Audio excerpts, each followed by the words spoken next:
What's up, guys? I'm only, 4 minutes late? Well, there's probably, who's here? Is anybody even here? Gosh darn algorithm. Oh, well, I'm going to just keep on going live as much as possible and try to get it back. It's like I had to start from the beginning when I got remonetized. It was like I had to start all over. It was weird.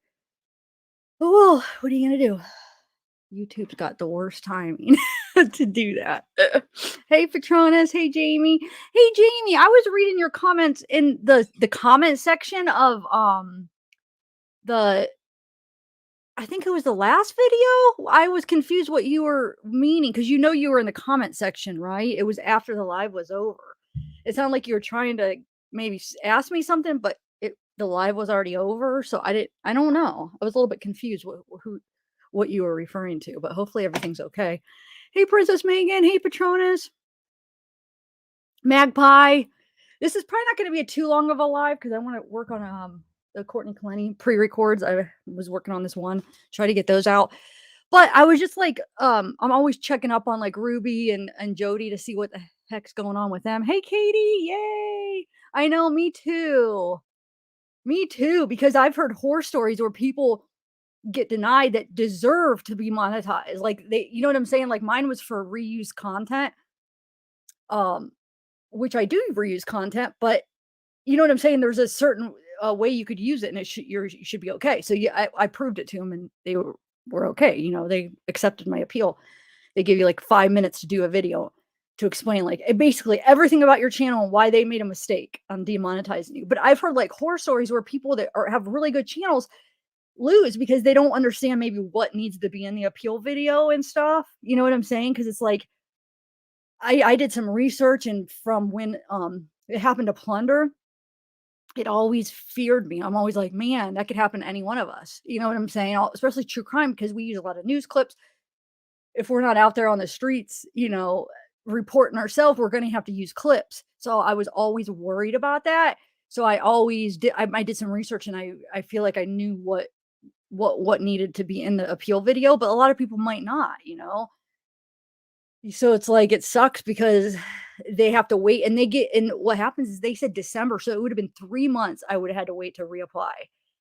And then you have to like almost like revamp your whole channel, delete a bunch of videos, and you don't even know which ones, so you might be getting rid of the wrong videos. So it's like you're wasting all your videos, and they might not even be the right videos, and you reapply and you could lose. So thank God. I'm so happy that I was able to win, but like it's just scary because there's a lot of people that don't. I remember when it happened to Plunder, she didn't win the appeal. And I don't even think when she reapplied, I think she lost and did it again. But if you look at other channels, like good channels lose. And it's just because they just maybe not, like, you have 5 minutes to be able to explain why they made a mistake. So it's hard. But anyway, I don't know, John Doe.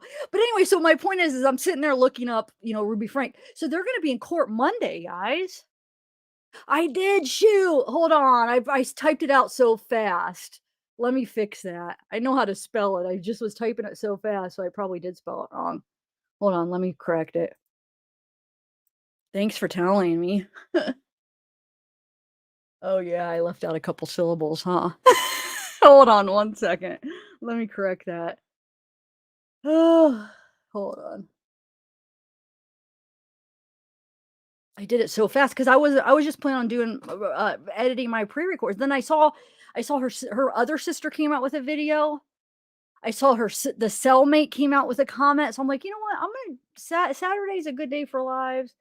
Everybody's home. I'm gonna do a live real quick and go over that, and then I'll work on my pre-records.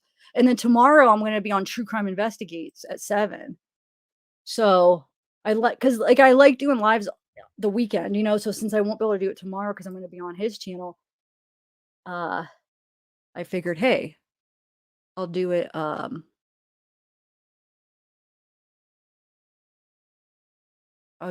sorry, today. Sorry, I'm trying to correct this and I have it on. No, that's wrong. There we go. Okay. Man, my eye, I'm having trouble. Okay. So yeah. Her cellmate came out with a post or a comment. I'll have to read it to you. It's pretty interesting what she said about her. Um, so I got my I got my license renewed today, and, wait, why is that not letting me do that? Hold on a second. I'm like I feel like I have something in my eye.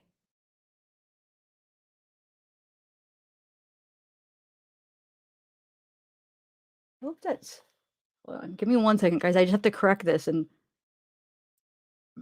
anyway, I'm, like, seeing double. I cannot even see what that says for some reason. Like, I can't yeah, I think I spelled it right. Oh my god. I had to do the eye test, and I could not see that good. And normally, like, I don't have to have glasses for my license, I've never had to. And he's like, "Line 5," and I couldn't even see any letters. I'm like, "I can't see anything." And then I guessed, but I have glasses in the car that I don't usually use, but sometimes at night I have to use them. But I never had to legally every time I got my eye exam for license, I never had to do it. So I was like, "I could go get my glasses," and he's like, "No, but you probably need it next time." I don't know how I passed because I could not even read any of the letters except the last bunch. Like, I'm like, "I can barely see, they look like Chinese," and I just, like, guessed on the one side, guessed on the other. I'm like, "I'll go get my glasses, I probably need them then maybe," and he's like, "No," he's like, "You'll probably need them next time." I don't know how I freaking passed.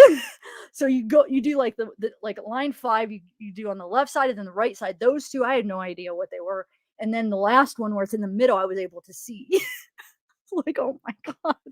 Unless if that's all they require, maybe it's fine that I didn't know the 2 sides, but he even said probably next time you'll need. But anyway, my point is I don't actually I think I'm seeing worse today than normal because I can't see did I spell narcissistic right? The letters when I'm looking at them, because I have my YouTube up over here. When I look at that, like, the S's and I's are all, like I can't even see them clear. So, hopefully, I spelled it right this time. N-A-R wait, Narcissistic. Yeah, that's what I see that I wrote, so hopefully I'm seeing it right. Okay. Alright, anyway. Hey, Peyton. Hey, Jondo.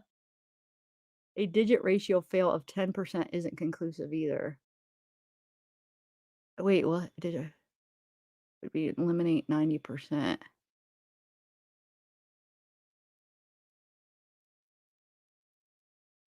Wait, hold on. I'm missing. Let me see what you guys are talking about.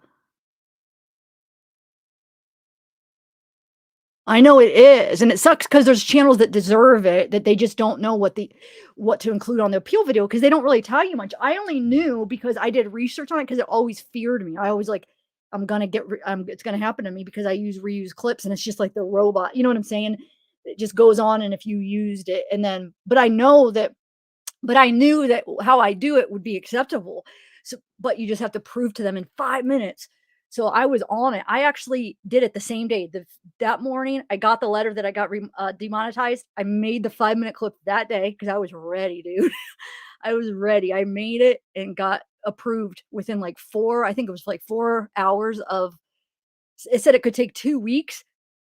By the next morning, it was approved. I was like, "Oh, thank God." So, I was only unmonetized 1 day, um, because they shut it off right away. But, yeah, so some channels don't. So, what I would recommend, any channels that do use reuse clips that that you deserve to be monetized because you use them and make you know what I'm saying? There's reasons why you don't just, like, reuse clips and that's it. You add things you know what I'm saying? You deserve it.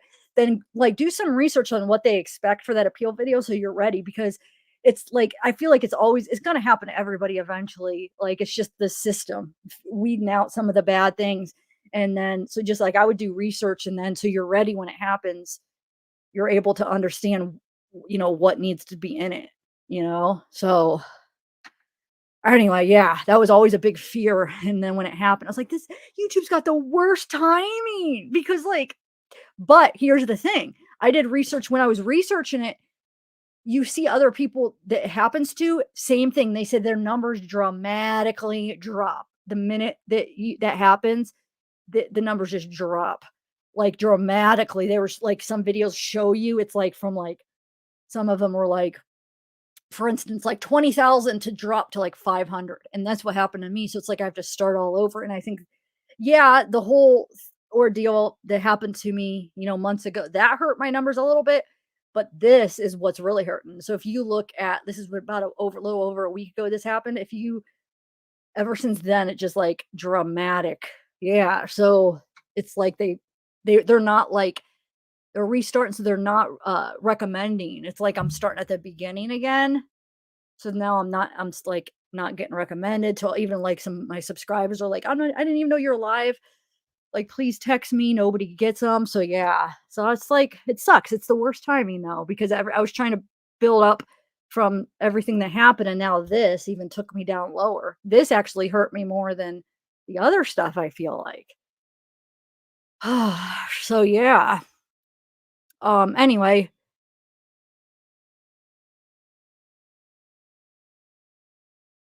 Mama Me or Mama Smith. Oh, that's not Mama Me. I was about to say Mama Mia, you switched your thing, but that's Mama Smith. Okay, so let's read first of all, let's read the post that what ooh, sorry, what the cellmate said. Hold on. I feel like I'm gonna sneeze. Hold on.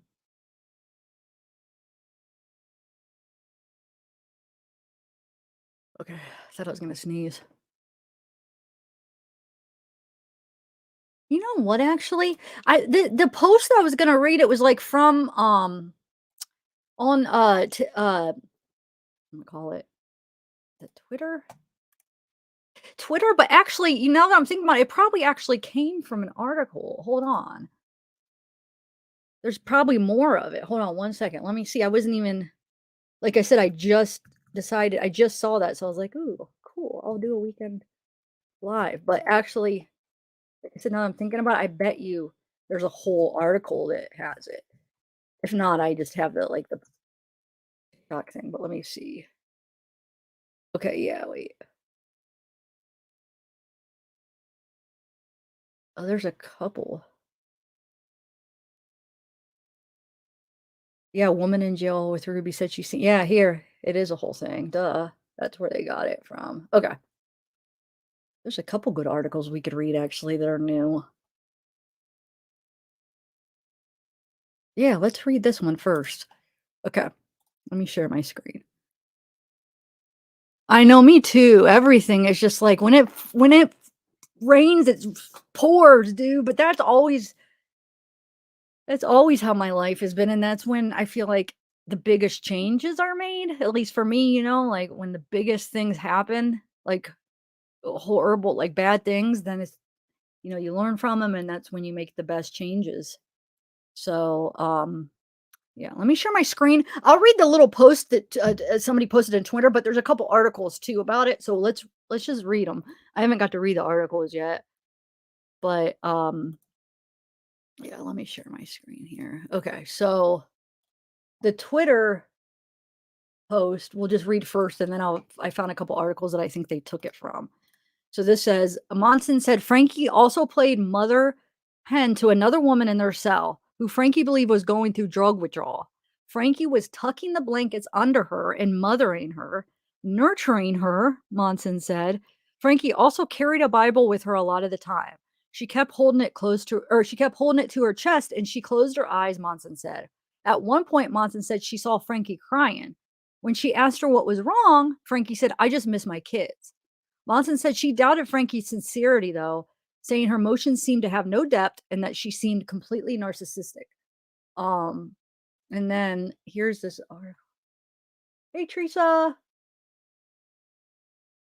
Yeah, it does. Hey, Mr. Robot. Yeah, this is for Ruby, Frank, and Jody Hildebrandt. Frankie. God, I always forget to add that extra. So Ruby, Frankie, and Jody Hildebrandt, the two that got arrested for CA, for starving Ruby's kids and tying them up, and he had wounds on him and malnourished, like just yeah. There she was a big YouTube. She had a big YouTube channel with millions of subs that she took down last year, 8 passengers. I guess there's a little bit of a debate whether she took it down or YouTube took it down, and then she joined up with Jody, and they had this thing called Connections, like Moms of Truth, where they gave out like horrible parenting advice, in my opinion, mixed with good stuff. But of course, like cults and manipulations, you have to have good things in there to draw people in. So there has to be some things that make sense to actually be able to draw people in, and then you sprinkle like craziness and mix with it. So then, because if it's all just crazy, nobody's gonna want to join. You want to get like people, so you have things that do make sense in there, but then it's mixed with crazy stuff. But yeah, so there's this article. So yeah, what I just read was Ruby Cellmate was said that about Ruby. So basically didn't buy her like sadness for her kids and stuff and her caring for her kids. She said that she thought it seemed fake or whatever. So it says a woman in jail with Ruby Frank said she seemed smitten with Jody Hildebrandt and was upset they didn't share a cell. A woman who spent 3 nights in jail with Ruby Franke told Insider about her experience. Yeah, this is the same one. Here, actually, let me make this bigger. This down. Okay. So Deborah Monson told Insider Franke was really concerned about being separated from Jody. She said Franke seemed almost childlike and smitten with her. A woman who shared a jail cell with Ruby Franke for 3 nights said Franke seemed fixated on her YouTube partner Jody Hildebrandt and complained that they were held separately from one another. Deborah Monson, 52, spoke with Insider about her stint in the custody of Washington County Sheriff's Office in Utah at the same time as Franke and Hildebrandt. Monson was arrested on August 31st on allegations of petty theft and drug possession. She told Insider she is innocent and will fight the charges. She was booked the day after Franke and Hildebrandt were arrested on suspicion of aggravated CA. Franke is a famous parenting YouTuber who launched the channel 8 Passengers along with her husband Kevin, documenting her life with their 6 kids. The channel closed early this year and Franke switched to helping front Hildebrandt's channel Connections. Monson said she spent around an hour with Hildebrandt at the start of her stay in the Purgatory Correctional Facility. Oh, so she spent time with Hildebrandt too. Followed by 3 nights with Franke in a medical area. As of Thursday, both Franke and Hildebrandt were listed as still being in jail. Insider contacted representatives for Franke and Hildebrandt, but neither responded. Monson said she had no idea who they were at the time and only realized after she left and her family was talking about them on the drive home. Monson described both Franke and Hildebrandt as really tight-lipped, but she said she had a lot of time to observe how Franke behaved. Most notably, she seemed distressed that she and Hildebrandt had been separated. So I really think they were in a relationship, like an intimate relationship, more than friends. And the thing is she, like even on Ruby's Facebook, it changed in a relationship with Jody. I mean, I don't know anybody that does that just for a friendship. I've never seen that, which is fine. But the thing is, it's fine by me. But what I'm saying is they are preaching against that. So that's why it's really hypocritical because, if you saw Jody's niece, she went through all this punishment because she was gay. You know what I'm saying? So it's like they teach against it. But yet I think behind closed doors, I think they're in a relationship. I really do. I feel pretty confident about that. I think it's more than just friends. I'm sorry. Um, yeah, definitely. Yep, crime watcher. I don't think they would admit it, but and then you saw I played the clip where Jody's niece said they asked the interviewer asked, "Well, do you think Jody is, gay?" And she says, well, she would never admit it, but one time she did say to her that, well, if she ever got in a relationship with one of her friends, like a girlfriend, it would be different because she would have this deep emotional connection with them. And her niece is like, yeah, that's called being gay. I mean, it's called like a relationship. What do you mean? That's how it is. If it's real. But anyway, so let's finish reading this. So she said, God, how long are they going to keep us in here? Ruby said that. And why did they separate me and Jody? Monson said. She said, I can't understand why they separated me and my friend.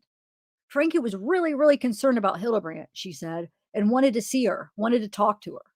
Monson said Franke was interested after she let her know that she was briefly held alongside Hildebrandt.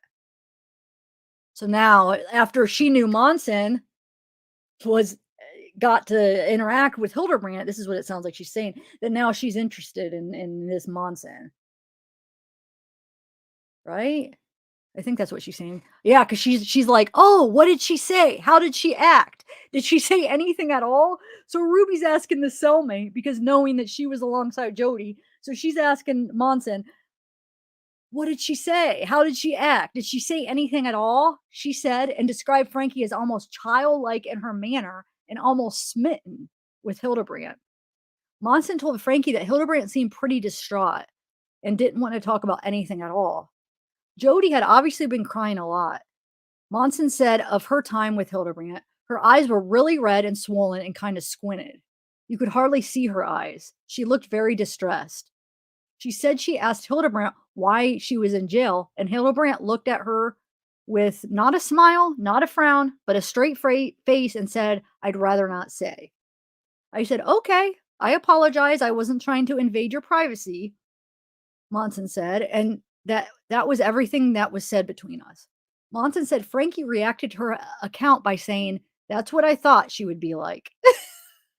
Like, oh my God. Monson said Franke also played mother hen to another woman in their cell who Franke believed was going through drug withdrawal. This is the part that I read or on that was on TikTok. So Franke was tucking the blankets under her and mothering her, nurturing her, Monson said. Franke also carried a Bible with her a lot of the time. She kept holding it to her chest and she closed her eyes, Monson said. At one point, Monson said she saw Franke crying. When she asked her what was wrong, Franke said, "I just miss my kids."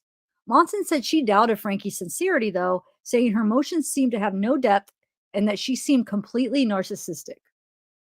Franke and Hildebrandt both faced 6 felony counts of CA. The Franke kids were taken into care after the arrest, and the courts have kept details of their care since confidential, citing the children's need for privacy. Legal documents from the arrest allege that the 2 of the children were found badly mistreated. An affidavit said one, a boy, escaped from a window at Hildebrandt's home in Ivins, Utah, and pleaded for help from a neighbor. Officer described him as emaciated with the duct tape around his ankles. Police then found another child in the same condition at Hildebrandt's house. They are both denied bail. And if you guys haven't been following this closely, so the excuse that Ruby gave for why they had their son tied up, because he had a porn addiction, basically. And we know this is what Jody specialized in his porn addiction. So that he had been abusing, molesting other kids. Supposedly, he admitted to doing that to 20 other kids. This what is he 14 years old, right? How old is he? Because I thought he was 14 and then the daughter was 12, but correct me. Maybe I'm off with the thing. And that he started looking at porn when he was 3 years old. So even if that is true, which I don't believe it to be true, um, whose fault would that be if your 3-year-old kid has access to porn? And even knows, like, would wanna look at it at 3 years old. Think about when you're 3 years old. Are you kidding me? That would still be your fault, Ruby. But the thing is I think if people are coming out against Jody, who she, has treated, where they'll be like they just have, like, a healthy, you know, probably healthy sexual relationship, or that they may have looked at it once or whatever, and all of a sudden now they have an addiction. You know what I'm saying? So I think it could be as small as like the kid maybe being caught with something one time, and all of a sudden, oh my God. And they just like they blew it all out of proportion, maybe. I could see that happening. You know what I'm saying? Or it could be just a complete fabrication. But the reason I think it could be that, it could be Jody manipulating Ruby into like, oh yes, he has this problem, is because when they got arrested, they both basically had the same story. Because remember, Jody said, there was accounts where it said Jody said that he had to be tied up because he couldn't be around other kids. So I'm thinking that, yeah, even if that would be true to even a little degree, it would be the parents' fault. It would be Ruby and Kevin's fault. But I don't think it's as big as what they're saying. I think if anything, Jody made it out to be this huge thing, and it was probably just a normal boy thing that something happened, and all of a sudden now this boy is troubled, and he's got this problem, this addiction, and it's probably just like a healthy thing that he was caught with something. I don't know. Maybe it was just even like a magazine of a girl. Maybe it wasn't even actual PORN. It could be just something so stupid that she blew out of proportion, like she does. It's coming out with her other patients when they're like, she accused me of having this addiction when it's not. So, but they said he admitted to doing that to 20 kids. It's ridiculous. So we'll see what happens. So Monday they're back in court. So I'm going to see what time. I'll try to live stream it if they are going to let it. Does anybody know if they're going to let that? If they're going to let us video that? I don't know.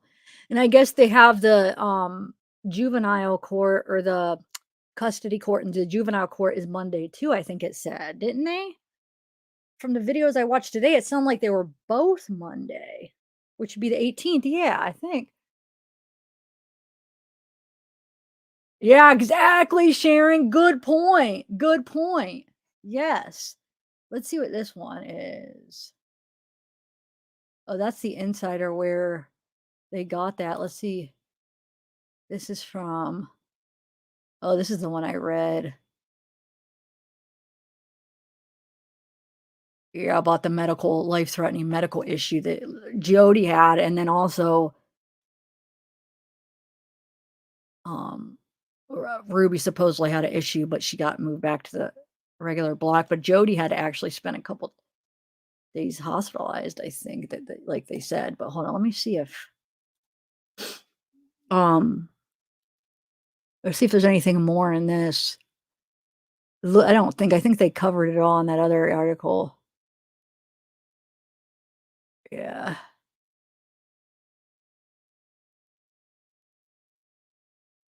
Yeah, this is actually almost the same exact thing. Yep. So, have you guys seen the other hold on, let me just skim this real quick. Yeah, looks like it's the same thing. All right. What about oh yeah, I have a couple videos I want to play. So there's so if you notice, you could find like videos where you'll have like little clips of that hearing last week, but you can't find one where they have it all together. But I was watching this other clip. I think it was I don't know which one I'm going to play it though, because I have like 3 or 4 I want to play. And it actually shows a little clip of Jody walking in and sitting down like for her hearing. So it shows like a clip I hadn't seen of the hearing from last week. So let's play that real quick. Like you could catch little clips of it mixed in with a news channel, like something that they're just like talking about something and they'll throw in a little clip of it, but you can't find it all together. All right, hold on. Let me play.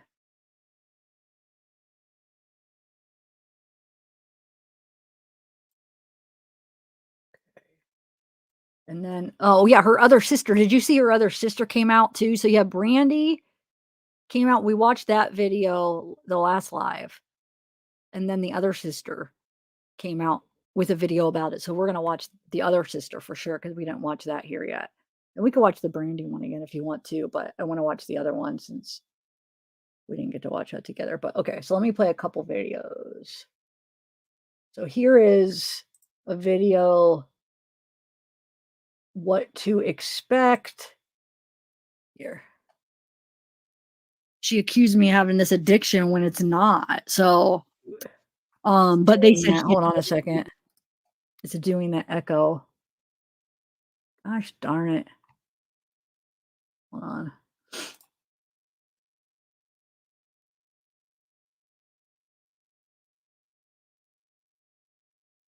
I'll just have to do them singly. Okay, so this one's what to expect. The court hearing Monday. I don't remember. Accused of child abuse will appear in a courtroom in St. George. Hello. Staffed in the high-profile case involving Ruby Franke and Jody Hildebrandt. Thanks for being so low. At 5 on this Friday. I'm Heidi Hatch. I'm Mark Cabell. Our Daniel Winder. Thanks, John. What to expect in that court hearing this coming Monday, Daniel? Well, the big question here is whether these two women will be allowed out on bail. And one legal expert tells me that will determine in a major way how this case moves forward. Ruby Franke and Jody Hildebrandt will be back in court Monday morning, more than 2 weeks after being arrested and charged with aggravated child abuse. Is it likely that one or both will get out on bail?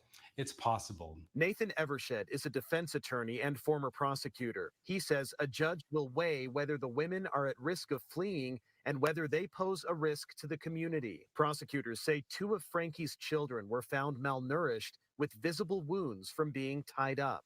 A public safety assessment recommends Franke, of YouTube's 8 Passengers fame, be released from jail with conditions. There was no assessment filed for Hildebrandt, business partner. If they are detained still, look for this case to move more quickly through the court process.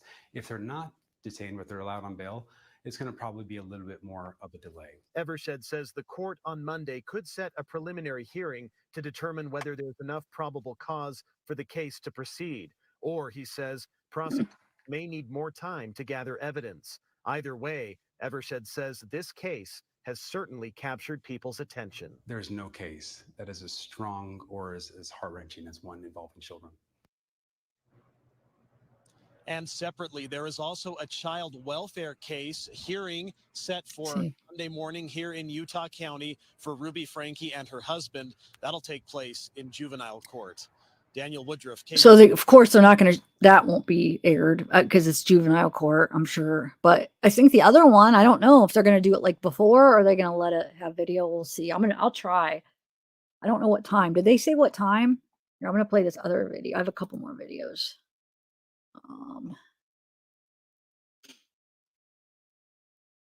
New late this week, prosecutors are now asking for medical records for the 2 children at the center of this case. Daniel Woodruff is joining us live with the very latest today. So, Daniel, what does this subpoena say? Well, it says that prosecutors want those medical records for the 12-year-old boy and 10-year-old girl who they say are victims of child abuse. Prosecutors have filed this subpoena with the court, but at last check, a judge had not yet signed it. Now, the subpoena says that they want the St. George Regional Medical Center to provide those medical records belonging to the 2 children dated on or about August 30th within the next 10 days. In the subpoena, prosecutors say that information is relevant and necessary for a criminal investigation.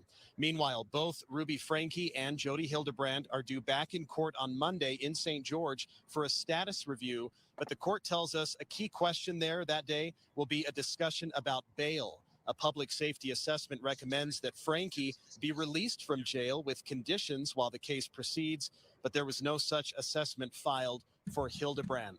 Separately, there is also on Monday a child welfare hearing for Ruby Franke and her husband, Kevin. That's set for here in Utah County to take place in juvenile court. Now, we'll talk more about what we will expect on Monday with this next hearing in St. George involving Hildebrandt and Franke. That story coming up on 2 News at 5. Live in Utah. Okay, so then I got 2 more videos to play. One more, I think this is the one where it shows the clip of Jody coming in from that last hearing, just coming in and sitting down, and it shows Ruby too. And then I'm going to play the sister video, but let me play this one first. All right. New revelations in the child abuse arrest of mom influencer Ruby Franke, who shot to fame chronicling her life with her husband and 6 kids on her YouTube channel, 8 Passengers. I'm going to take you through what our routine has looked like. Today, Ruby Franke's estranged husband, sisters, and nephew are all breaking their silence about her stunning downfall. What was your reaction when you heard about these charges? Disgusted,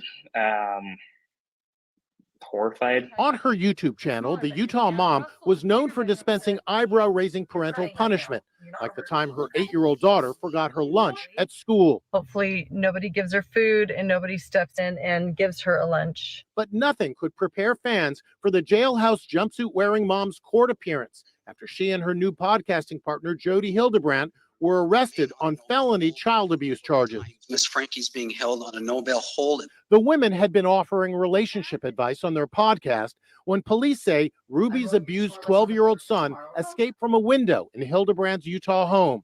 I just had a 12-year-old boy show up here at my front door asking for help.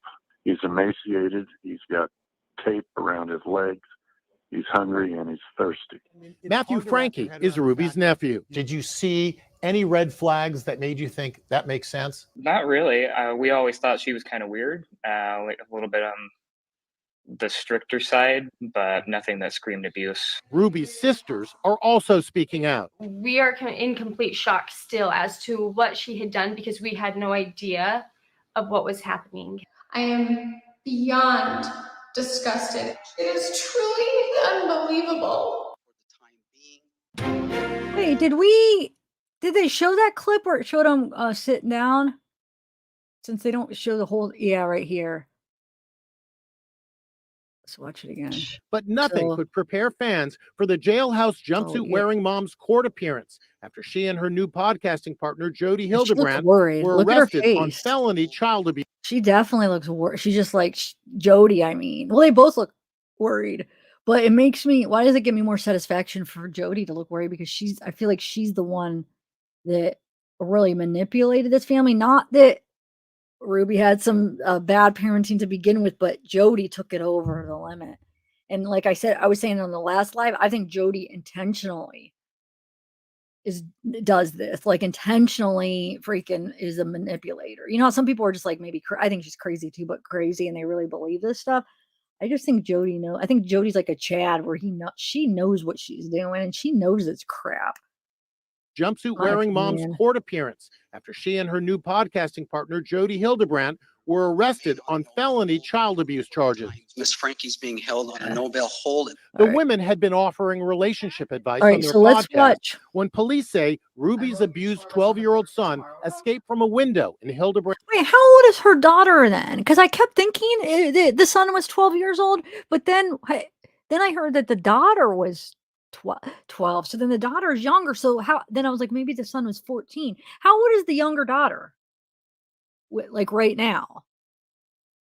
Does anybody know?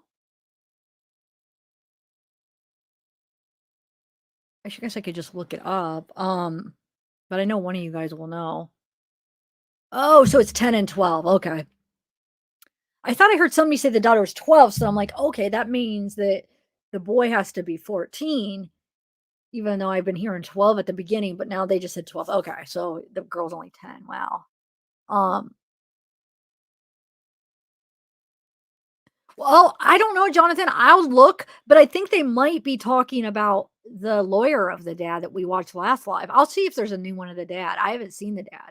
But you know how they'll say like father breaks the silence, and it's really like either like a post or it's like his lawyer is talking for him, which the Law and Crime interview we watched last live, it was kind of him speaking for the dad. Maybe that might be what you heard.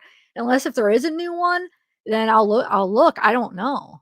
I don't think legally I wouldn't see him going out talking, but I could be wrong. But thank you for the super chat. Let's watch the other sisters interview now real quick. All right, we'll do that. And then remove that and this. All right. So this is Daru Crew Vlogs. That she has a channel, so it's like the whole family. Both sisters have channels. The mom has a channel. I don't know, maybe how many sisters does she have? Ruby, I mean. So this is one of her sisters. So she came out. Brandy came out. The other came out a few days ago too that we watched. Like I said, we could watch that over if you want, but let's watch this one because we haven't watched this together. All right. I'm speaking today about my sister Ruby Franke, who was arrested a few weeks ago for child abuse. By now, you probably know that. You also probably have seen my sister Bonnie's video. I was about to post a video yesterday or today and just couldn't bring myself to do it. I've been trying to gather my thoughts for several weeks, and I don't think I'm ever going to have my thoughts completely put together here because it's involved so many people. There's so many little details.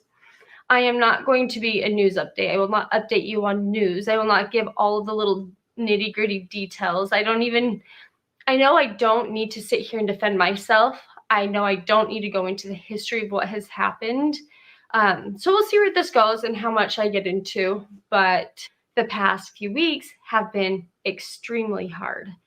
Not only did all that happen with Ruby, but I had just moved to a new state, and Landon had to go back to Utah to finish up his dissertation for his degree. And so I've been settling into a new home with the kids without his help, and all of this fell down. So I literally have not had the physical or emotional capacity to address anyone, nor do I need to address anyone. But here we are. 3 years ago, Ruby, everything was great. It seemed to be fine anyway. We were a typical family. She was getting some therapy counseling because their family needed it, which I think is great. However, I think you need to get it from a great source. Read the reviews. Jody Hildebrandt and her website or therapy style, I don't know what you want to call it, connections, was not a great resource. And we all saw it. We all felt weird about this Jody lady. We weren't comfortable with it. We didn't like it. We didn't like the teachings Ruby was bringing to the family functions. And we were this close to telling her, if you come to our family events anymore, we do not want to hear what you were learning through connections because we don't like it. We never did say that to her, but we thought it. Anyway, so 3 years ago, Ruby and I hung out bottling tomatoes. And then a few weeks later, crap hit the fan and she left the family. And she didn't even call me to say, hey, you know, Julie, you're doing this and this. I don't like it. You're living your life in distortion. So I'm going to have to take some time away from you. No, literally nothing. She did call my mom and yelled at my mom on the phone for 45 minutes and accused her of things that were not true.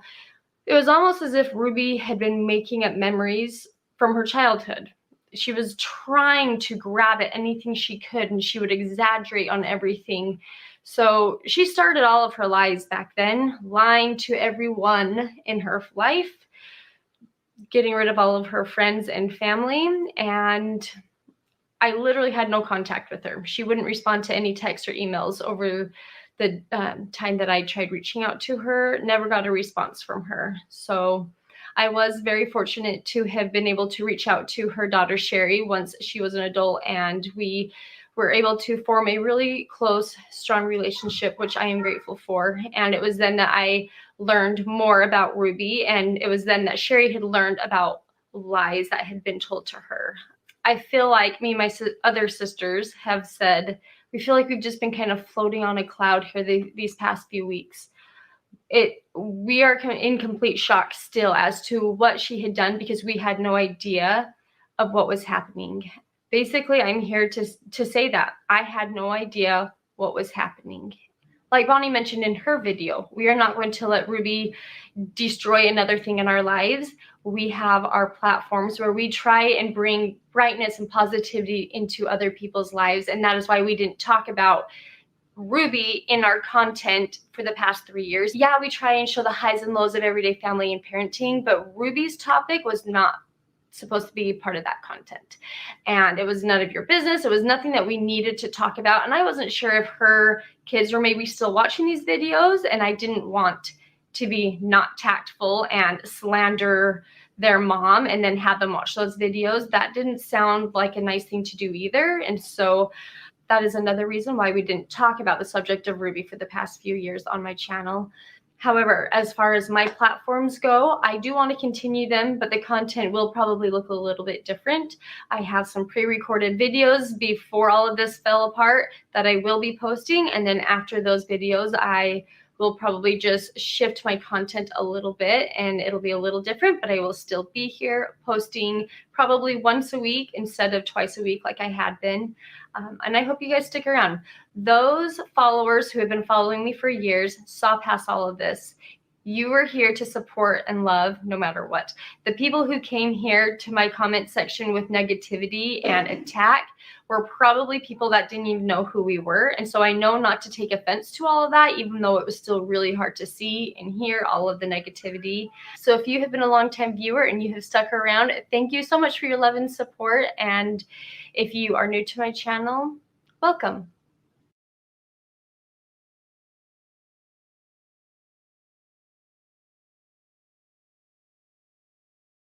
Okay, so I found a few other things. Hold on a second that I wanted to share on one of the groups I was looking.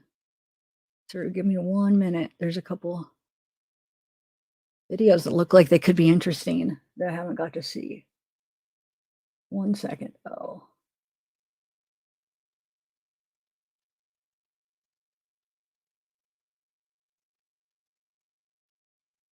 Okay. Hey, Contrary Morgue. All right, let me I'm gonna get out. I'm gonna try to come back in on this other thing so I could do this all in one shot. Just give me 1 second. All right, let's see if this works. So I could share my entire screen. I found a couple things. I found like a conference too that I hadn't seen before. It could be interesting. And then I found, well, I'll show you. Let's see if 1 second. So what did you think? Hi, Kalana Hope. So that's the one sister. And like I said, the other sister we watched at the other live. I don't know if you guys want to watch that again, but I want to play a couple other things first. All right, let me see if this is going to work without echoing. If it does, I'll just have to do it the annoying way. All right, let's see. Keep your fingers crossed. Okay, I think it's going to work. Yay! All right. Sweet. Okay, so now we could just work on that. I don't have to keep stopping. All right, so I screen grabbed a couple. I'm so happy it's working. Okay, so let's right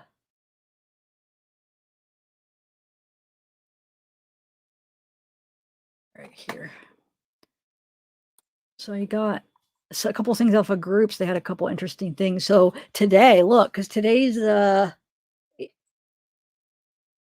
wait. Never mind. I thought that said 9/18 and that was September. Never mind. They just posted this today though, so that's weird. But this is from 8/18. It says Ruby Frank, so that's that medical thing. Okay. Well, that confused me because it was posted today.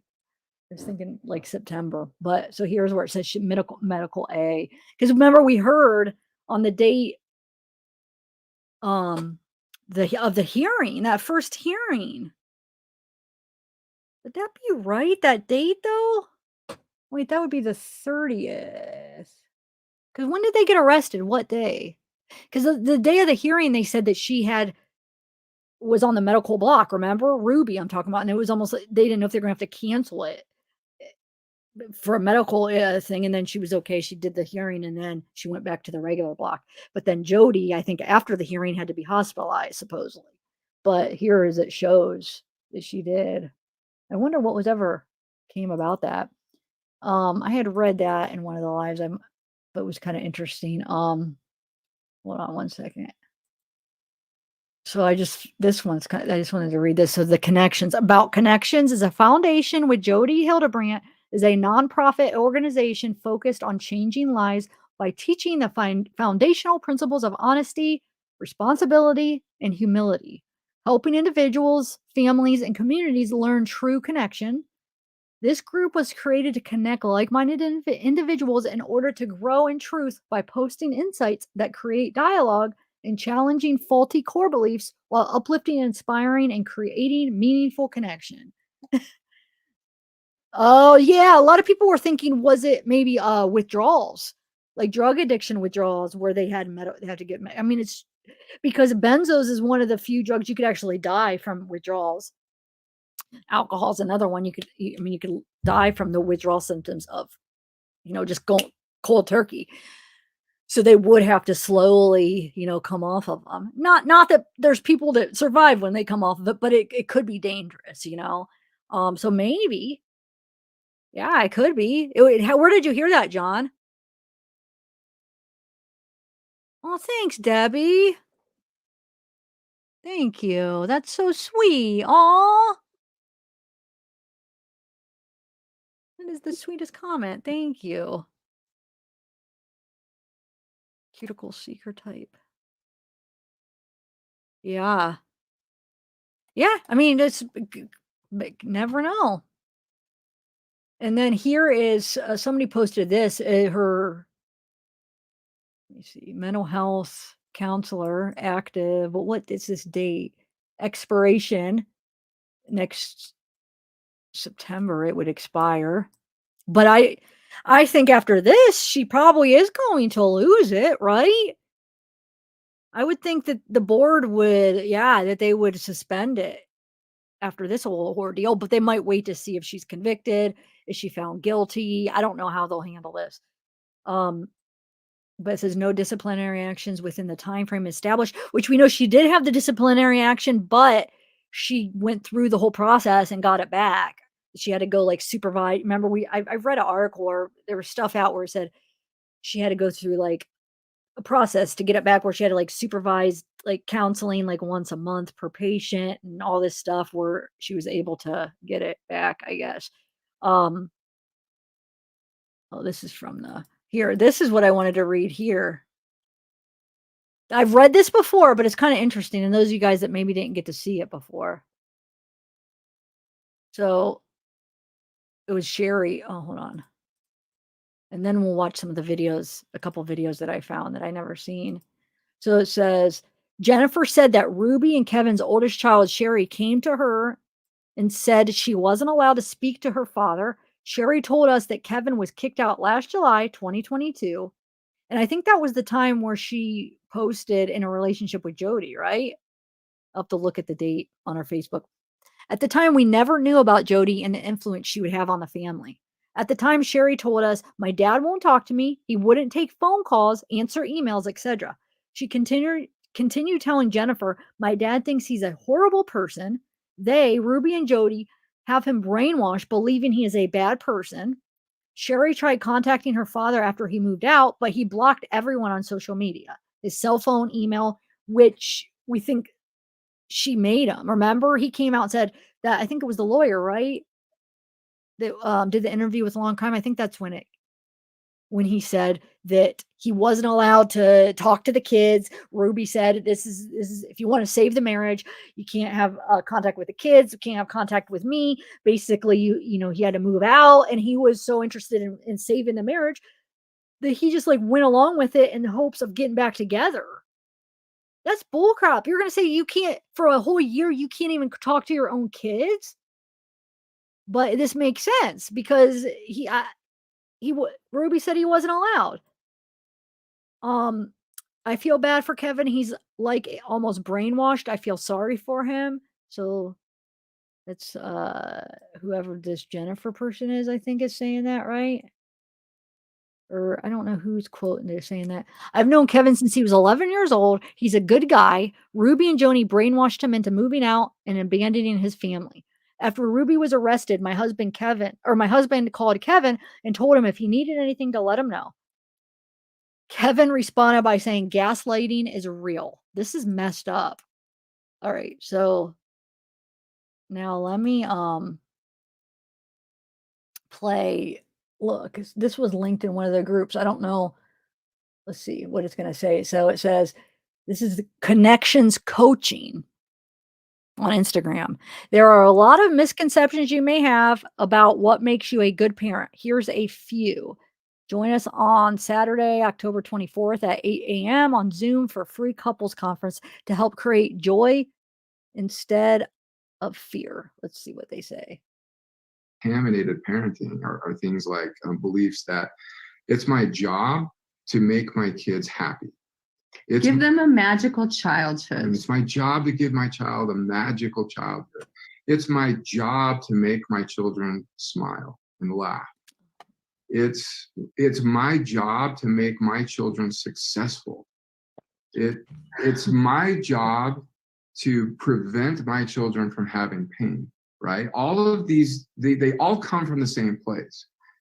And it all comes from this belief, this distorted belief that I can measure my worth as an individual by how I parent. And I can judge how good of a parent I am by how my children turn out.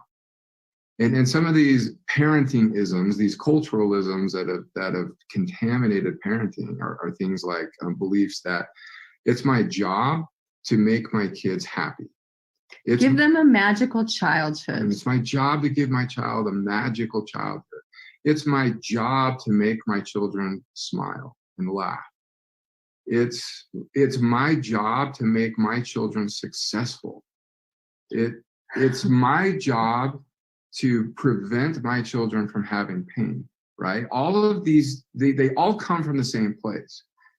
And it all comes from this belief, this distorted belief that I can measure my worth as an individual by how I parent. And I can judge how good of a parent I am by how my children turn out. And some of these parenting isms, these Real quick, when did she join with Connections? Because this is posted October 16th, 2020. He moves out, what, July 2022. When, and this is Connections coaching, when did she join up with Jody? Does anybody know the date? I know it's out there somewhere, but I don't know offhand. Hey, weird mom, I didn't get to say hi to you because I saw you and I didn't say hi yet. How are you? Exactly. Crime Watcher. Ashley, how are you doing? Christine, yay! Mr. Rosebud Benzos is a perfect help if used when it's needed. Short term, yes, I agree. It's helped me in times for like panic attacks or like really a situation in your life where it's like extremely stressful, and extremely like, I mean, something where yeah, I could definitely be a good help. And they're really good for panic attacks because they're so quick acting. Like, especially Xanax is very, all benzos act pretty quick, but Xanax is the quickest. But like you have Klonopin, Valium is a benzo. What's the other one? Oh my God, you have clonazepam, temazepam, alprazolam. I'm missing one. Anyway, yeah, they're all really good for, taking the right way because they could be highly addictive. Then you build up a tolerance. So, I've had my times too where I took it too far with them, but yeah, I don't use anything anymore because I'm a recovering addict. But yeah. Oh, Jonathan, you say thank you. You said, oh my God, you say how Ruby freaked out there when he said to make them successful. She resentful to him. That's why she removed him. Kevin is innocent. Yeah. Yeah, I think he's innocent as far as the abuse, but like as far as what they're being charged with right now, because he wasn't even in the picture. But as far as like, I don't know. I know they got a lot of crap when she was in just the 8 passenger before Jody, but I didn't watch them enough to know, like, what is it something that was too far? Or was it just like, "Ew, this is bad parenting?" Or did it fall under the abuse, like, back before Jody? I don't know. I can't say for sure because I didn't watch. I mean, there's only clips out. The channel's taken down. You can only watch so much. So that would determine because that's when he was still around. But I feel like I don't think it would have been a legal thing as far as before Jody, like where it would be legally classified as that. From what I've seen. Do I agree with the stuff? No, I don't think it's not what I would say is gonna make a good healthy kid, a good healthy adult. But I don't know. Yeah, I don't think from what I saw so far, like I don't think he should be charged with anything, but um maybe I think he may have gotten manipulated too by the whole thing. So there's certain types of people that are more easily manipulated. So it's like, yeah, he is an adult. You think, well, he should have not been manipulated or not fell for it and, stood up. But like there's certain types of people and he might not have been able to help it. You know what I'm saying? But I don't know enough about that. So I don't really. But yeah, Debbie, thank you so much for your super sticker. Complacent. Yeah, Sarah. Yeah. Yep. And Valium is the lowest with the low, like Valium is the longest acting And the Xanax is the quickest acting, but even Valium is pretty quick acting. So they're all really quick acting, but there's like levels of how that works. But yeah, dude. So the thing is, back to the benzo real quick, for like panic attacks, they're so good because they're so quick. So when you're having a panic attack, you don't want to wait a freaking hour for something to kick in. You need something instant. And they are as close to instant as you'll get when it comes to a drug. So yeah. I mean, of course, it takes a few minutes, but I'm just saying they act pretty quick.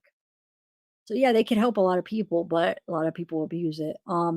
I can do benzos, my world starts spinning, and I can't even walk straight. Yeah, especially if you like your first time, and then you get a tolerance and you get used to it. But I remember the first time I did it, I was like, whoa! It's like you walk and you feel like you're like, whoa, and then you get used to it. Where I was able to, stay up all night drinking with it and being stupid. It was dangerous, but I'm past that part of my life. I don't recommend. No, like that is benzos are very dangerous. Like I've had a lot of friends that died by mixing them with stuff, with alcohol, deadly, with opiates, deadly. I mean, they can be because it slows your breathing, like you can stop breathing. So they're very dangerous, guys. So that's why abusing them is dangerous. So just be careful and only take them as needed if you have panic attacks and prescribed by the doctor.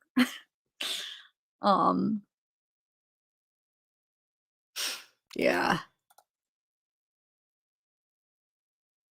Yeah.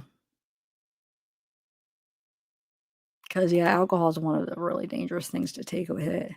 And opiates are dangerous too to take with them. So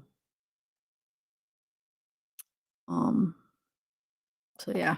But I don't know. Do you really think so? What makes you guys think? I'm trying to think, what is it that makes you think that that's what they were taking? Because their personality, like if you just watch them, it doesn't seem like that they're under the influence, and which doesn't mean they're not, because you build up a tolerance and you could act totally normal on them. But I'm saying, what is making people lean towards that they were taking them? Because I don't see any signs of like benzo use with them, which doesn't mean that they're not. But I'm just saying, I'm curious, why are people saying that? Because I've seen a lot of people say that. Not a lot, but like every time I do a live about it, there is like at least somebody mentioning that they think that might be the medical issue. Is there something that I'm missing that you saw in them that makes you think that maybe they're using it? I don't know. Hey, Alsine. I'm going to play a little bit more of this. Let's see what else they say. Culturalisms that have contaminated parenting are things like beliefs that it's my job to make my kids happy. Give them a magical childhood. It's my job to give my child a magical childhood. It's my job to make my children smile and laugh. Maybe. It's my job to make my children successful.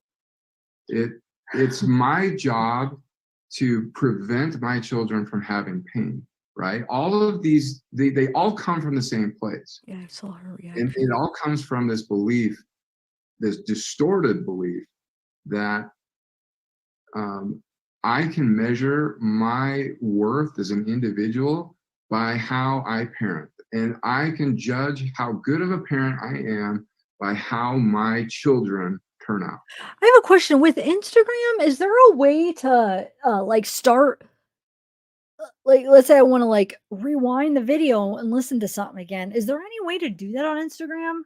Because I can't figure it out. It's like there's nowhere to do it, it seems like. And some of these parenting isms, these culturalisms that have contaminated parenting are things And like we have to keep that it's my job. we have to keep starting over. What the heck, dude? That sucks. Well, let's see. I wish there was a way. And thanks, Jonathan. Yeah, I mean, I think that would probably be the best with the kids to go with him for the family.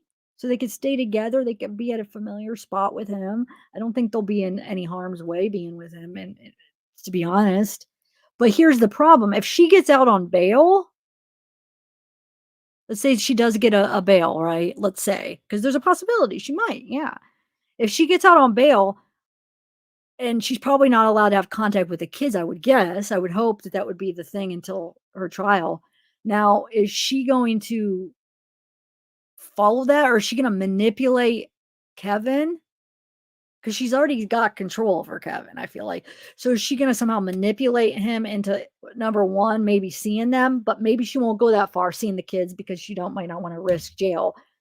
But number two, trying to control his parenting just by talking to him. You know what I'm saying? Like so maybe not seeing the kids, but controlling how he is and what he does with them by, what she wants, because she already kind of has control over him in a way. So is that going to be a thing, or is she not going to allow to have any contact with him too? I don't know how, because if he gets the kids, I don't think she should be able to have contact with him either then, because then she could still control the situation through him.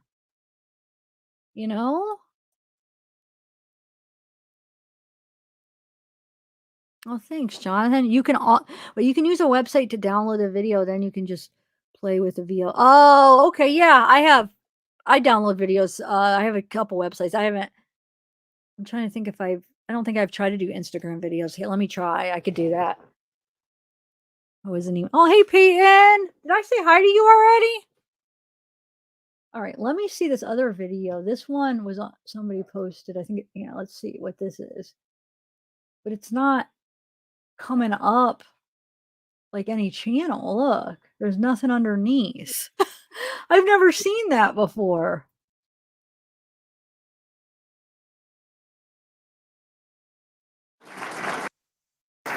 This is Jody. Thank you. Thank you. How's the sound for everybody? In the back, we good? Awesome. Okay. So I am so excited. Real quick, have you guys seen this by any chance? Let me know. Put a thumbs up if you guys seen it, and a thumbs down if you haven't. I'm just curious. Like, I could barely sleep last night because I get to come and talk to you about God and how God is, how we need to bring God back into the mental health field, because he is the person, the being that heals us. And so let me tell you a little bit about what I've been doing. For the last 20 years, I've been trying to figure out how to help my clientele. I've been working with tens of thousands of people for 20 years, and I've been asking God about how to help heal them from this array of mental and emotional illness, okay?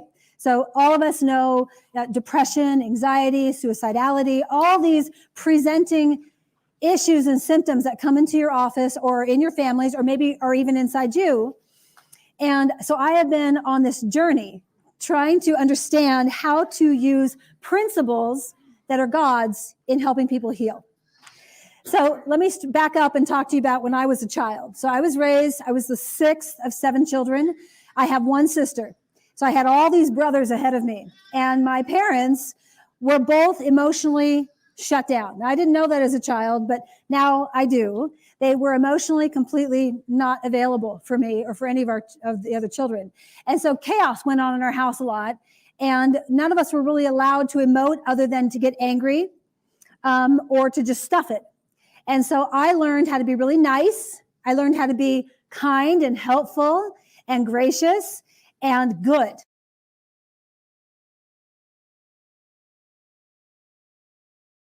I was on mute. I said, excuse me, are you delusional, Jody? You learn to be really nice and kind and everything? That's how you describe yourself? I guess I don't know her personally, but she doesn't come off as like a kind, generous type person to me at all. All right. And I was saying, yes, I remember that. But I guess either way, it'll help, my engagement if people hit the thumbs up or down on my video. Yeah, you guys, when I said thumbs up, I meant in the chat. It's okay though. You get a lot of people just wrote it out.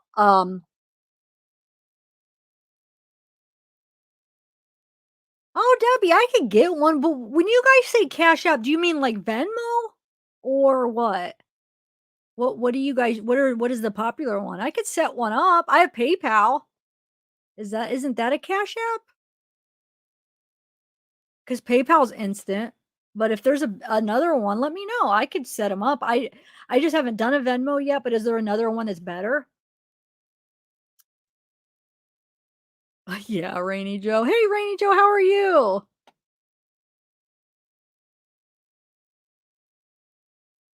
All right, let's. Right? So some of you who are clinicians are probably like, Oh, wait. There's actually a Cash App. Oh my God, now I feel like an idiot. Oh, so it's just called. Wait a minute. When people have said that in the past, I always thought that they meant like a specific. I didn't realize it was actually called Cash App. Oh my God. All right, I'm gonna get Cash App. Cash App. All right, yeah, I'll do that. So I'll have it the next live. Cool. All good, Rainy Joe. Do you guys want to watch this? It's 28 minutes long. I'm kind of curious. I haven't seen it yet. Myself up for addiction. Sure enough, I ended up with an eating disorder, right? I started trying to control everything because I had no outlet to emote my emotions. I had nobody there to validate me and say, yeah, that makes sense that when your brother, put you into a pretzel, that would hurt and that you would want to tell him stop. You don't like that. I wasn't allowed to do that. So I went on my own journey. I went to therapists and tried to figure out, one, what was going on with me, and two, how to heal it. And unfortunately, and I would say inadvertently, because I met some lovely people, and what they did is they validated what I'll call my victim. They reinforced me to stay where I'm at and said, yeah, you have every right to feel this way. And I didn't know any better. I thought that would help me get better, is if they said, yeah, that this is reasonable why you feel the way you do. And I didn't have anyone, at least I didn't hear it in my head, give me a transitional bridge to move over into what I now know is truth. So I would leave my therapy sessions and I would feel heard, but I'd still go back into my eating disorder behaviors and control and being really nice and helpful and friendly. I didn't really heal. My soul wasn't healing. So I went into graduate school sick. And I learned all the principles in graduate school, and I went out to work with drug addicts. It was my very first job.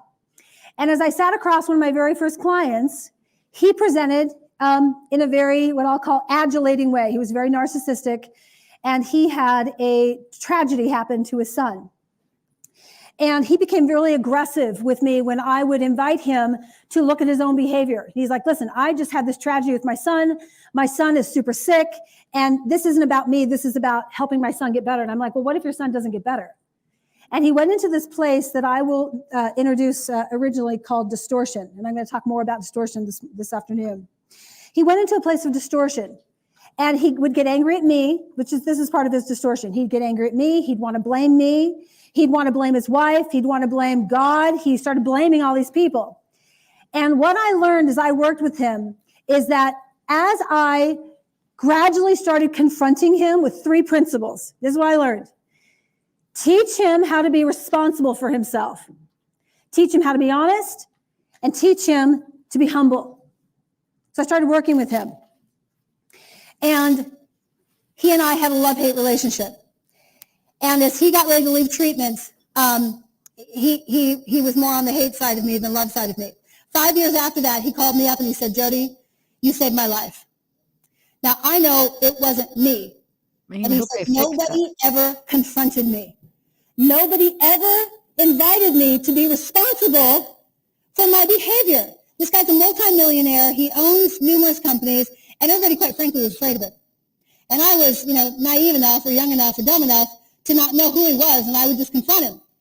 Like, you have to take ownership. And so this is what I want to talk about today, is that this is what I've learned from my own life. As I've started to apply these principles, I have been able to heal my own soul. I've been able to heal my own spirit. Now, we're going to be talking about things that sound really familiar to you, so please don't turn me off like, oh yeah, I already do that. If you do that, you're going to miss the gems. You're going to miss the nuances that actually is where the healing is. So what are we not healing from? When people come into my office, I get a spattering of diagnoses. Right? Those of you who are clinicians, we have a spattering of diagnoses. Out in the world, out in the community, we have everything from suicide to gender confusion to depression to anxiety to addictions, all different kinds of addiction, control issues, divorce, right? On and on and on. It seems like the world's coming apart at the seams. Okay? This is what I'm experiencing that we're not healing from.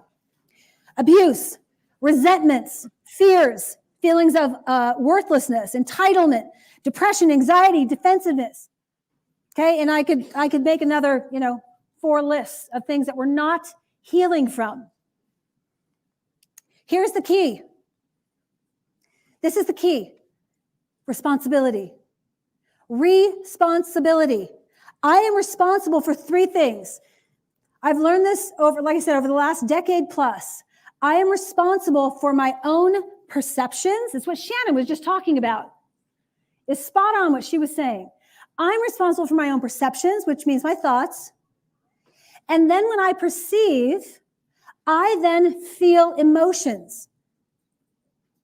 And when I feel emotions, it's because of my perceptions.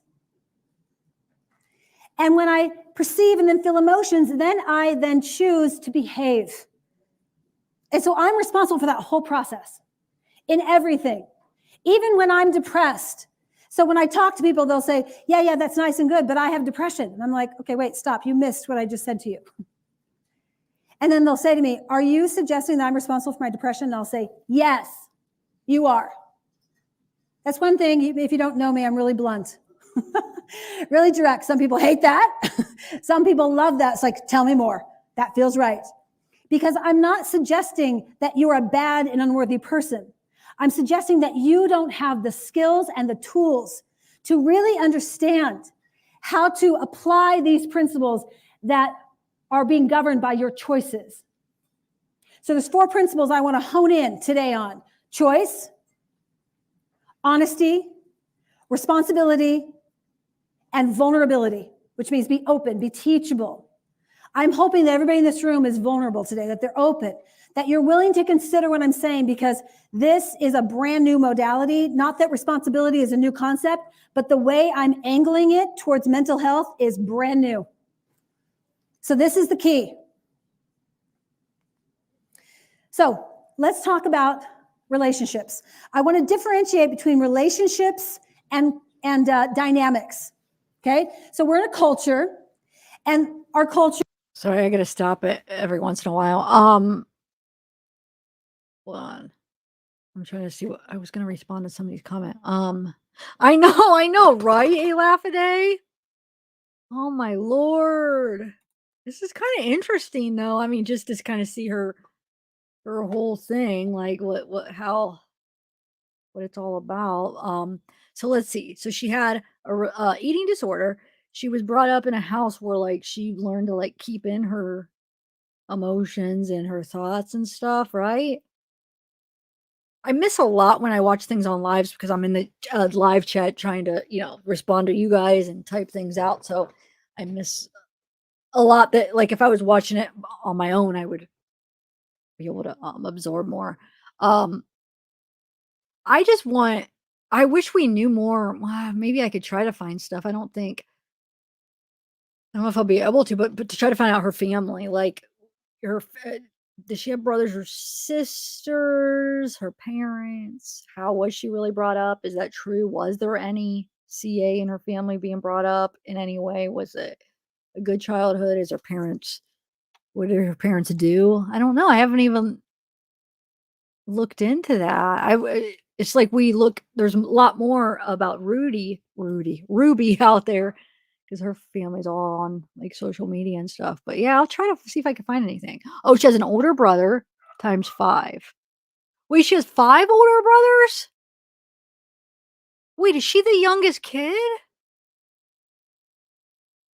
John? She has a brother that is Jesse's dad. Oh yeah, she would have to have one because she has the niece, Jesse. When you're saying times 5, though, are you saying that there's 5 brothers or no? Because that'd be interesting to see. Like, is she the only girl in the family and the youngest kid? I'm gonna have to look into that. If anybody has like specifics for sure on her everything, I would like to know just to kind of understand her better in a way, even though it's probably never gonna fully be able to understand her. But all right. Yes, Julia. Okay, so she's the youngest. Is she the only girl? Wow. So that's gonna be play a part into who she is. All brothers. She's the youngest. Zeke is a little barkster. All right, I'm going to continue this. Culture, you know, we're in this culture. We're in a God-centric mental health conference culture right now. And probably many of us have like minds with each other. However, you are either relating to people / yourself, or you are just in a dynamic with people. And here's the difference. When you are relating to someone, you have characteristics of what I call truth going on inside you, and the other person is choosing characteristics of truth inside them, and therefore you're available to connect, you're available to relate. So other principles that I learned is that in order to connect to yourself / another person, I have to live honest, responsible, humble. Because when I'm not honest, responsible, and humble, I am then disconnected. And disconnection manifests like this: control, aggression, anxiety. These presentations where the person is either unknowingly or deliberately not being willing to take responsibility for those three principles: their perceptions, their emotions, and their behavioral choices.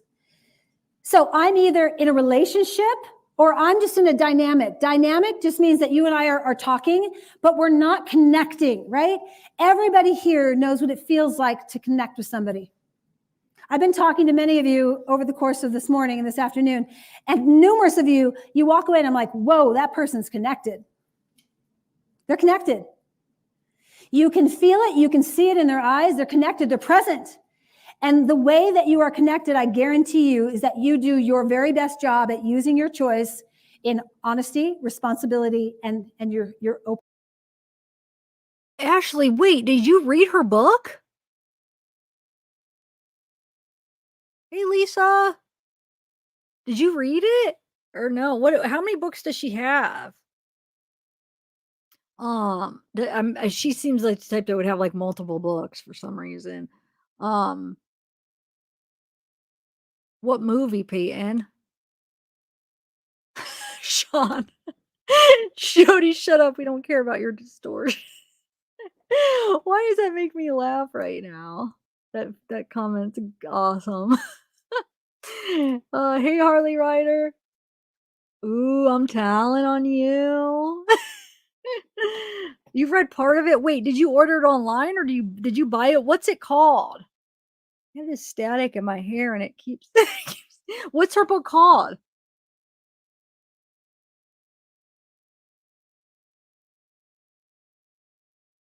Well, what's the weird movie, Peyton? Yeah, it is. It definitely is, Sean. Yeah, right, Mr. Rover. He's talking on stuff it doesn't say. Oh my God. Why are these comments making me laugh? Yeah, that's messed up. Like she was like one of the recommended that the church would just send so many people to her. Yeah. Yeah, I agree. There was this one video. I think I played it on a live on their connections, their videos together, where when Ruby was talking about her, I think it was the one where Ruby was talking about her it's ending her channel and how she was making millions. I think it was that one. One of them, Ruby's talking and Jody has her hand like on her thigh and is like kind of like squeezing it. Which I mean, I know that's not like, oh, that means 100%, but just it's more than just that. And they always sit really close. And it's just, I don't know, you could just tell something about the way they interact and stuff. Which, like I said, is fine. But the thing is you're going to go preach and act like and say that that's like sin and evil and you're going to go to hell if you do that. But yet it's okay for you to do it because you're going to act like you doing it is different. It's more meaningful or whatever. What? Like, how do you know everybody else doing it isn't? You know what I'm saying? Like, obviously, most people, they're in a relationship. If it's a real, good relationship, of course it's a deep connection. You know what I'm saying? It's just, yeah, it's messed up. You are not enough. Okay.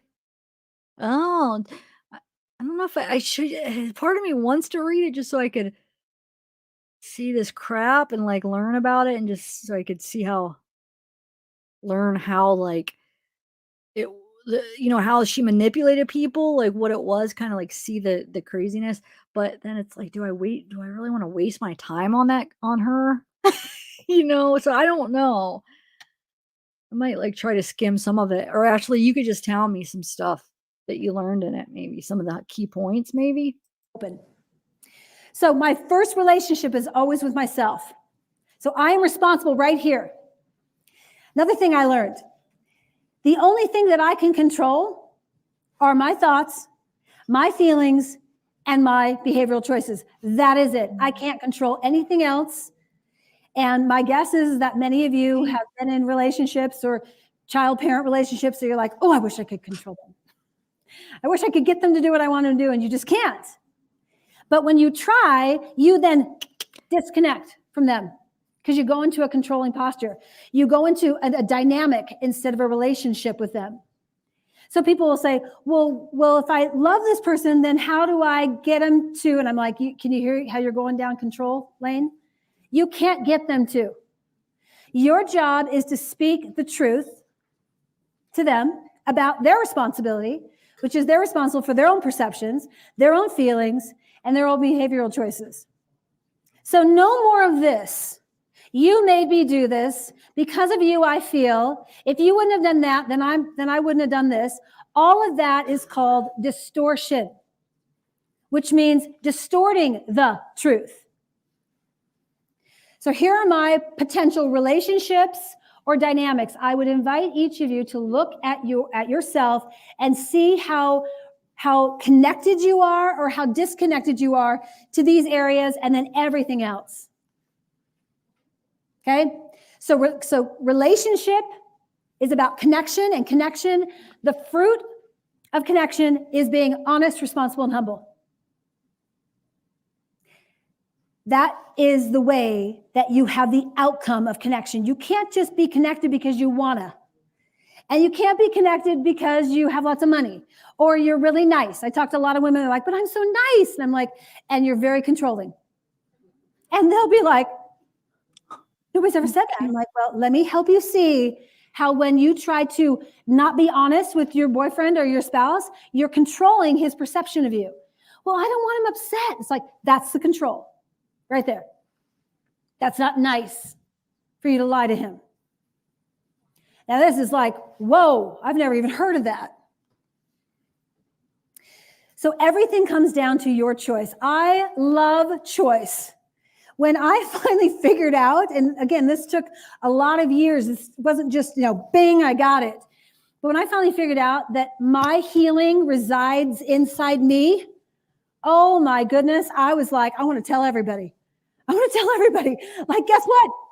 Like, you don't need all these extra, interventions if you understand about the power of choice and the power of honest, responsible, and humble. So you either get to choose truth, which is honest, responsible, and humble, or you choose something called distortion. Let's look at truth first. So truth does incorporate being honest, responsible, and humble. And when I say that, you're like, oh, what does that mean? I think I'm honest. If you want to learn what honest, responsible, humble means, listen to my podcast. Come to a class. Let me teach you. Let me hone you in on the nuances of what I'm talking about. Because it is hard work to be honest, responsible, and humble. It is hard work. And the masses don't live that way. So truth is this. Truth is lasting. This is the characteristics of truth. Truth is about things that are lasting, things that are eternal, things that are objective, things that are factual, unchangeable, and constant. Okay? So every time I have an experience, which you're having thousands of experiences all day, thousands of them. This morning, I got up and I don't know where everybody came from, but for me, there was about, 3 inches of snow in my car. And I'm not a fan of snow. I lived here for 25 years, but then I moved down south and I'm like, yay, no more snow. And then I woke up this morning and there was all the snow. So I'm with my hand in my skirt, shoveling the snow off. And I started having distorted perceptions. And I started going away from truth and started going into distortion. And guess what I felt inside me? My soul started getting depressed. My soul started feeling sad. And this isn't fair. And why do these things happen to me? And my gosh, the first time I come back up to Utah County, it's snowing. God doesn't love. I mean, all that stuff that I would call distortion. Okay? Or I could look at that experience and say, okay, what's the truth? The truth is that there's 3 inches of snow on my car, period, the end. So as I was wiping snow off the car, I'm like, oh, it's so cold. And it's like, yep, period, the end. It's cold. That's it. Just stay in truth. And immediately I went back into feeling excited and happy and energetic to meet all of you today. It's that quick. It is that quick. And each of you are responsible to learn these principles for yourself primarily. And then if you have charge over anyone else, children, grandchildren, classes, therapy clients, you have a responsibility to teach them these principles so that they too can be released from what I call distortion. Bye, Lisa. Have fun at the dog park. The word is shame. Have fun at the dog park. Wait, what kind of dog do you have? Where are you? Peyton, what? Hold on. I wanted to make a remark. Who did I highlight? Hold on one second. Oh, yeah, Sean. I wanted to make a remark about your comment. It says, I once got into a Facebook debate with Jody a year ago because I confronted her on her teachings and she literally condemned me for my own views and faith in God. That's how you know it's a cult. So were you like, how did you find her? And were you like a member at first? And then you realized it was a cult? Or did you just happen to just somehow see it on Facebook? And like, how involved were you? And how much were you looking at her stuff? And how did you find her and stuff? And so this was a year ago. So she would have been with Ruby at the time. I'm just curious. Huh, that's interesting. And was it just like one conversation you had with her? Do you happen to have like any screenshots or any copy of that we could see? That'd be interesting to see that. I'd love to see the debate between you and her. But you probably didn't think of it at the time to like screenshot it or anything. But maybe, did you by any chance?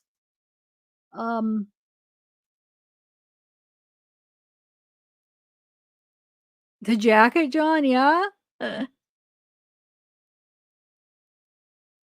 Rose Red. Hi, Aaron. Seattle, okay. Cool. Oh, okay, Peyton. What's up, allegedly innocent? So don't have feelings if they're negative, even if you're being starved or whatnot. Yeah, for real, Ray. She's not living by her own principles. That's the main problem. Mara call. Yeah, there's no telling how many people were following these ladies.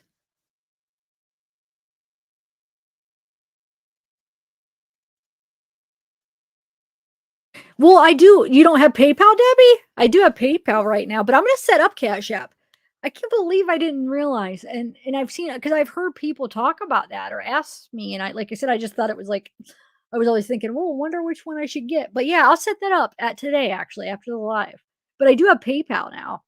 That I think the mods, do you have the PayPal links and stuff?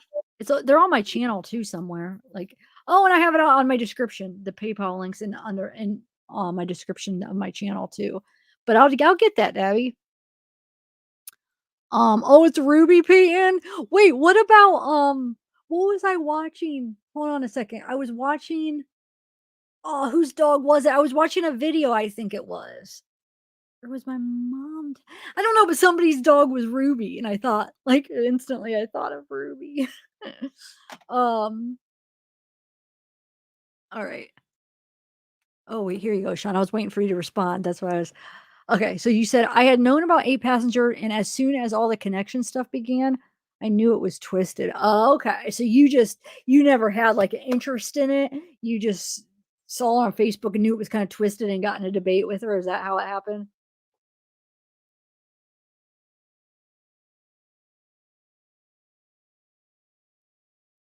William, hey, you said, I guess she lived in Tempe, Arizona in 93. I feel I've met in somewhere, but just can't place it, but feels like she was scum then. Ah, wow.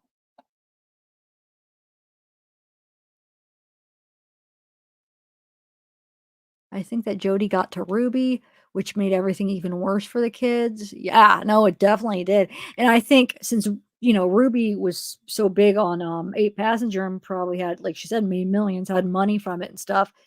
I'm wondering if that's since we know she's a freaking predator, like we know Jody is a manipulator and I feel like power hungry, probably money hungry type, just like, no, just not a good person.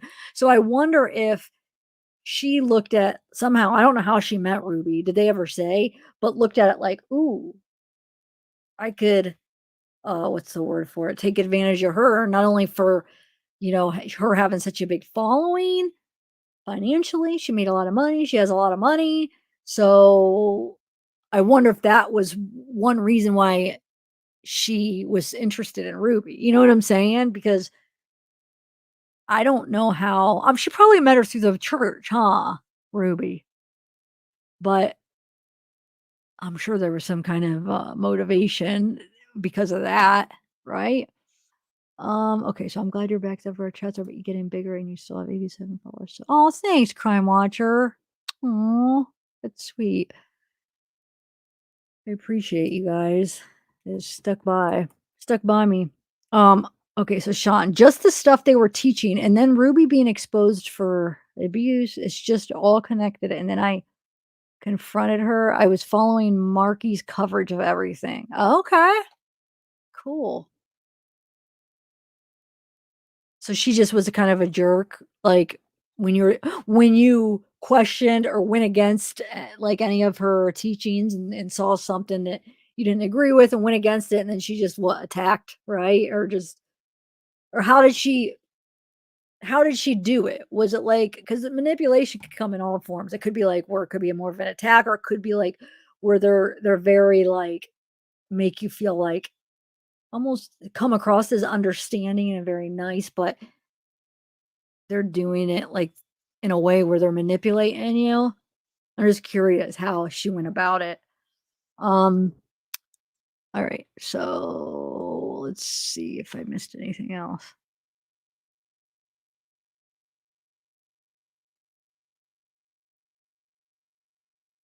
I think Ruby was bad before, but yeah, I agree. I agree. I think she was. Yeah, I didn't agree from what I've seen before.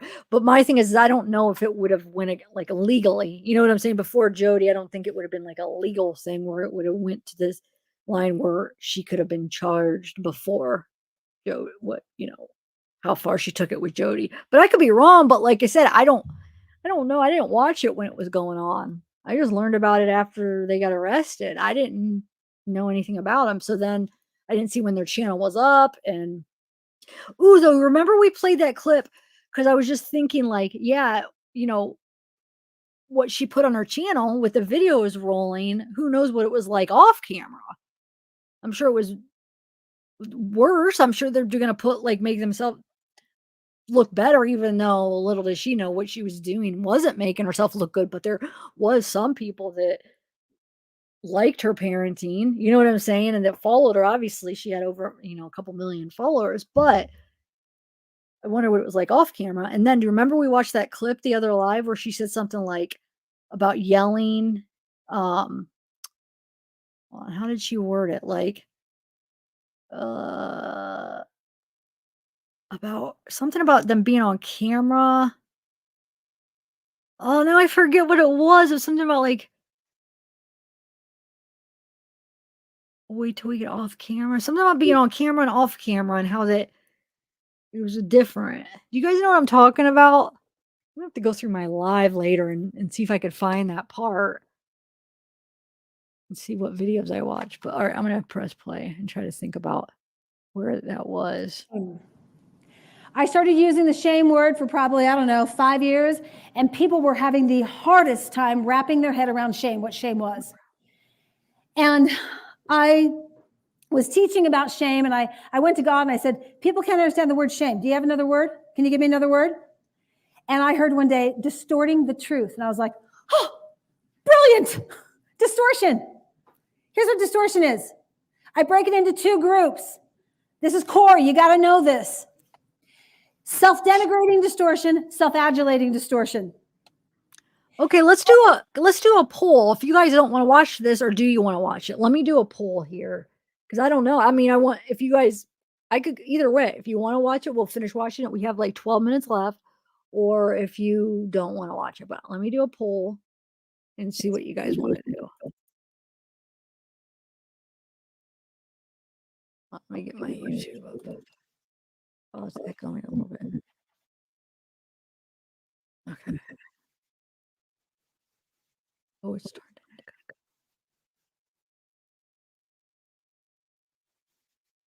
I'm gonna have to, well, I guess this might have answered. Hold on, let me take this down. Echoing, but let me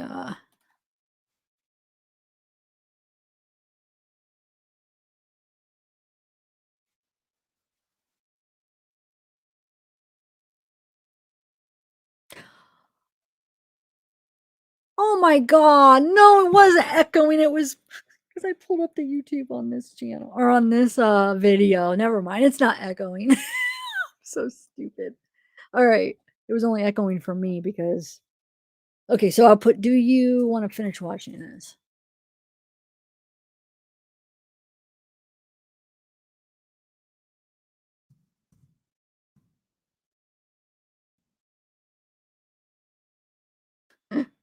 The only people that are already here are gonna understand what that means.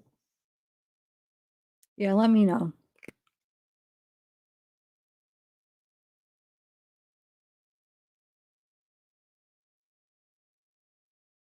Like I said, there's like 12 minutes left.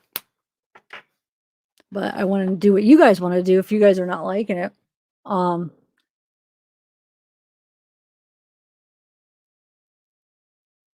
me see. Poll. Because there's really not much anything else new. We watched you know what I did want to play? Like, I know this is old. It's been out for a while, but the whatchamacallit, the dispatch call, I edited a video a long time ago where I edited out all the like in between time where it's just all when they're talking. And I have the whole thing with the panic room and stuff, and I never did play it. Every time I always like, oh, should I play it? Like 2 lives ago, I think, or 3 lives ago I've had it, and then I was gonna play it on that and I never did. I mean, we can watch that because the panic room part is kind of interesting because I actually want to see what they say because I want to get your opinion out, listening to it with you, get your opinion on what they're talking about when they say somebody, are you in, or is that where they're at or something? It might have just been them at the time thinking maybe that they were in there, you know. But anyway, let's see what the poll says. We could maybe take a break from this, maybe see if there's anything else we could watch and then come back to it. What do you mean you see the poll, Ashley? I hope you see it.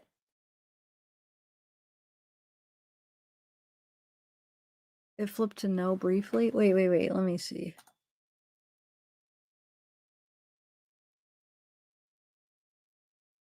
It looks like you guys, more people want to watch it. So let's just finish watching it, I guess.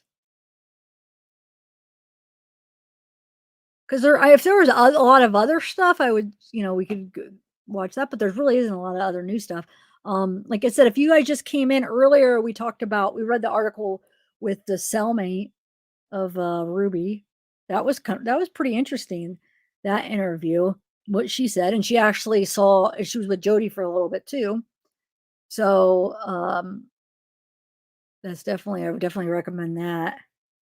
I could probably read that at the end again too, or well, I guess you guys should just rewind it, but And then the video of Ruby's other sister, she came out and said stuff on it. And then Brandy, I think Brandy, right? The other one, we watched that the last live, but so we could watch that again. I don't know. We'll rewatch it. All right, so yeah, I think let's just continue watching this, and I'll try to find to see if there's anything else while we're watching it right now, because it looks like majority does want to.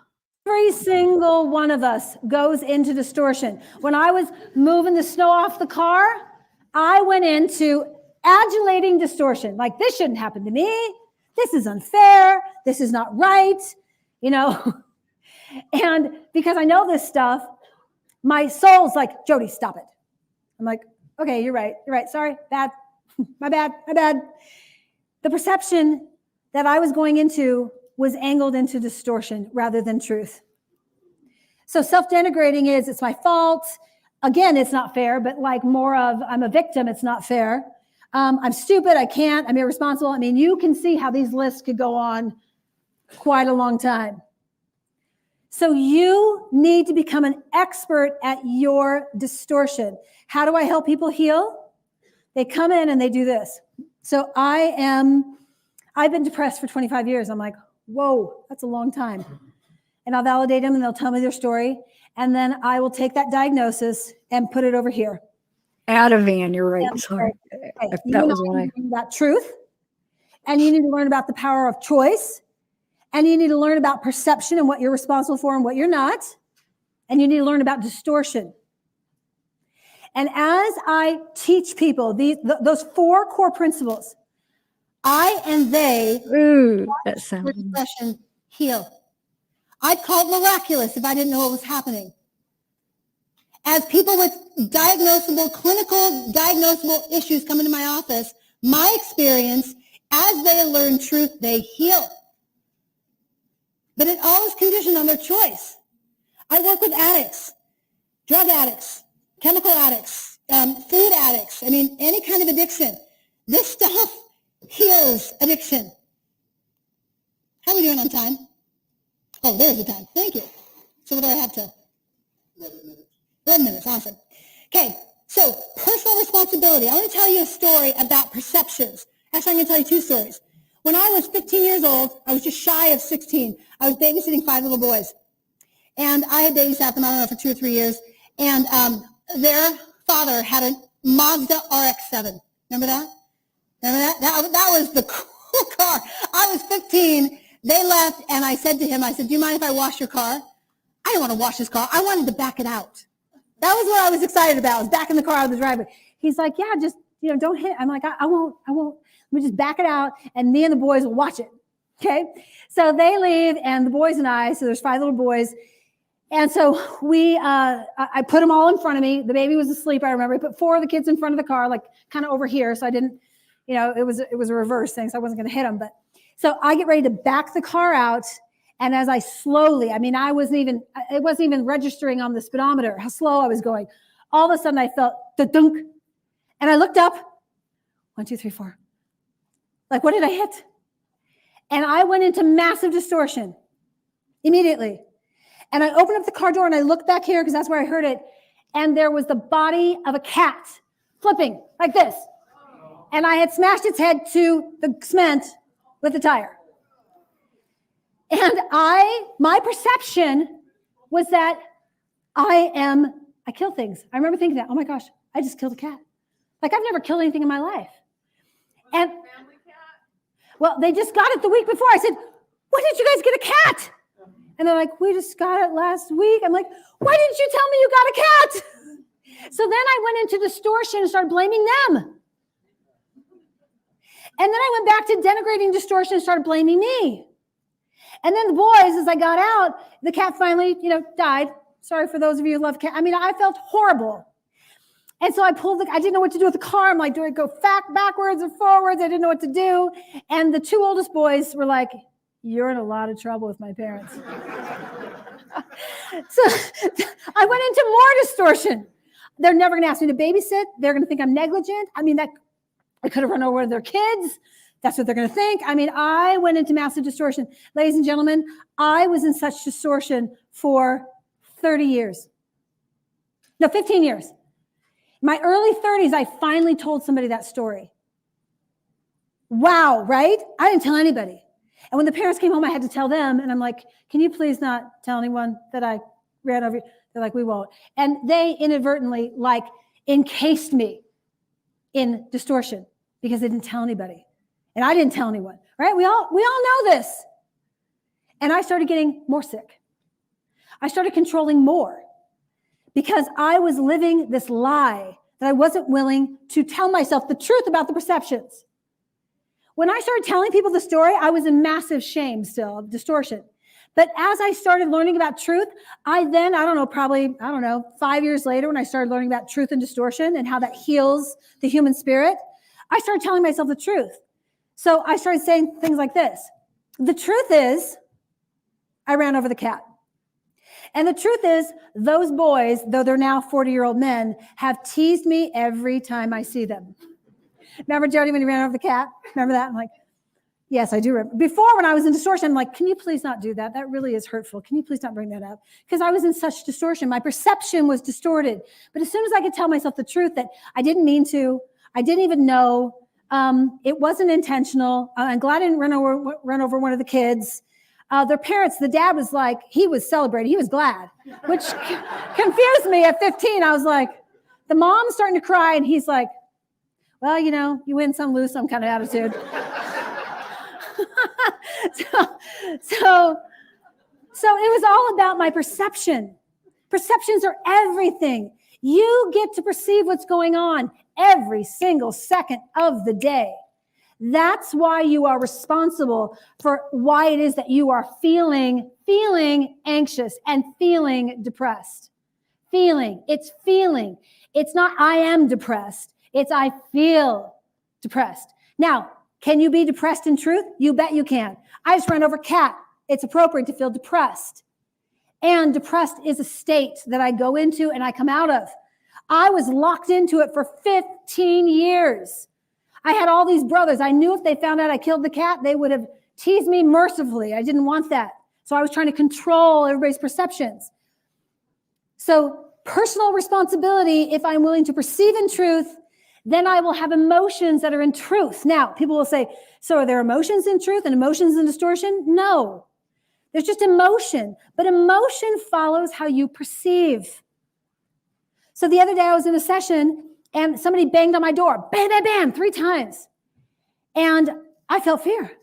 Because, you know, either there's a fire in the building or somebody wants to hurt me. That's where my head went. That's how I perceived. I opened up the door after he did this 3 times. He banged on my door and my client was like, I think you better get that. So I opened up the door and I was ready to meet my maker. I mean, I was going to meet a gun in the head. I really was scared. And I opened up the door and there's this 20-year-old kid with flowers. He's like, are you Jody? I said, yes. And I wanted to say, who bangs up? What are you banging on my door for? I wanted to blame him. I wanted to go into distortion. He goes, these are for you. And there was this anonymous note saying, I love you. Thank you so much for helping me free my soul. Right? Perception. I went from terror, I'm going to meet my maker, to like love and warmth. That's the power of perception. And then I get to choose how I behave. So we are all in this choice point. Experience happens to all of us. What Shannon just taught us is that experience is not good or bad, right or wrong. It just is. And you are scheduled, as am I, to have hard, difficult experiences. And you are being asked by your maker to stay inside truth. If you will stay inside truth, you will not become ill. You just won't. Now, I know there's some people in the audience probably like, I don't know about that. Try me out. You start living in truth. I don't know anybody who lives in truth that is emotionally and spiritually sick. I don't know anybody. And I know thousands of people who have done this.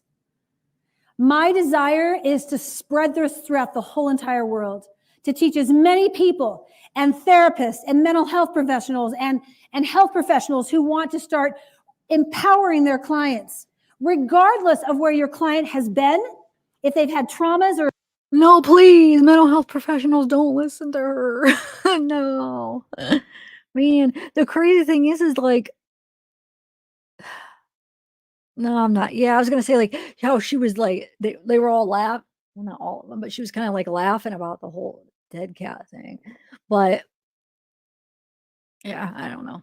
That was a weird story, like, I don't even understand how you use that to I mean, it doesn't even seem, like, appropriate or that it doesn't make that much sense.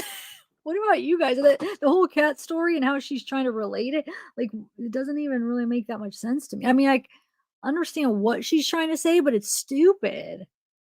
Or abuses, they can heal.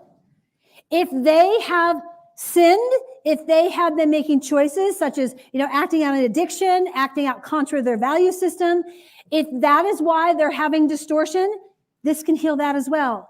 And then there's this third category called life. Life just shows up like the cat underneath the car. Who put that there?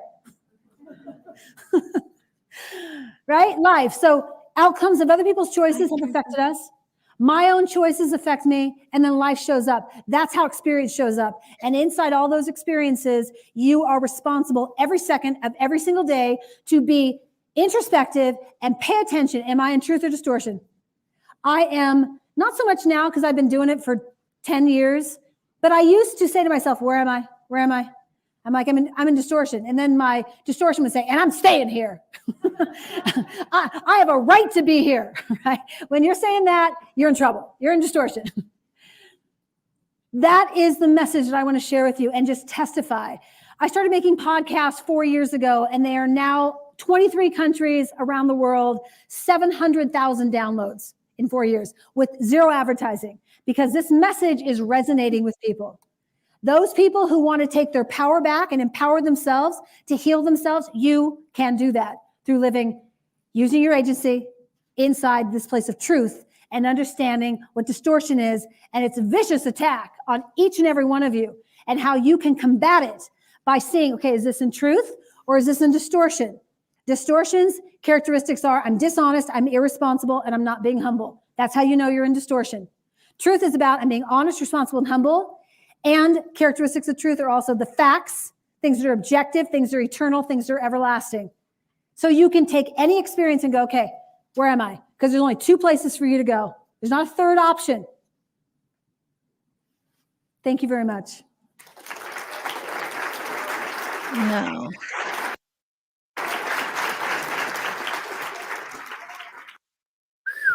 All righty then. Wait a minute. When I said there's 12 minutes left, I don't feel like that was 12 more minutes. Did I do the math wrong? Hold on, let me see. There was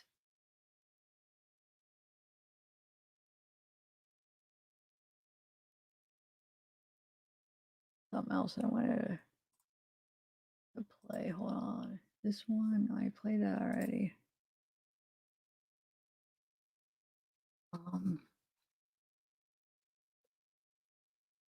Oh yeah, so here.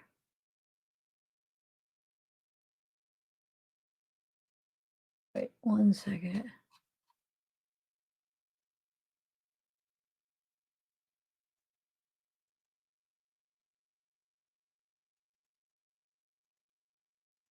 The one, when I brought up that thing where it's like, oh, they posted it today about her being in the medical block or whatever.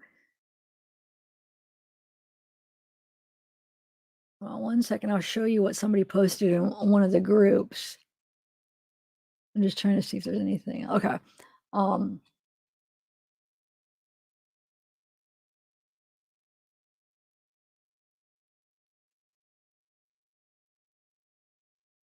right. Let me bring it up over here. Where do I have it? Right here. So it says, so 27 minutes ago, it says status hearing September 18th. 11 Mountain Standard Time. Okay. Let me write that down. So 11. So I'll try to live stream it through, like, it says that Law and Crime or what'd you say, Court TV might be live streaming it. So it says, please do not join using WebEx link. It will be live streamed on YouTube on the court channels such as Court TV and possibly Law and Crime.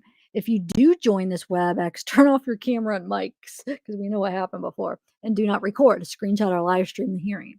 So it says, look, it says Ruby. Now let me make this a little bit bigger. I don't know where she's getting this, but it says Ruby is now in medical A. Jody is now in C hold. At this moment, we aren't sure why they've been in and out of medical, nor are we sure what C home means.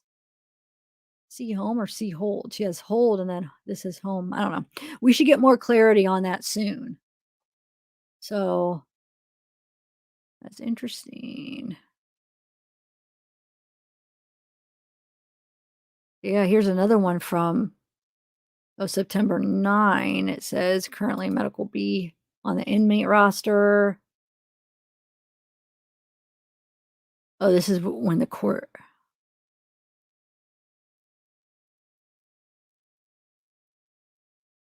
So here's from the day of the court, but let's see what it says. This isn't what I just read you was from today, but then this is from September 9th, but I'll read it. It says some updates from yesterday. Initial appearance has been done. Next court date is 21st.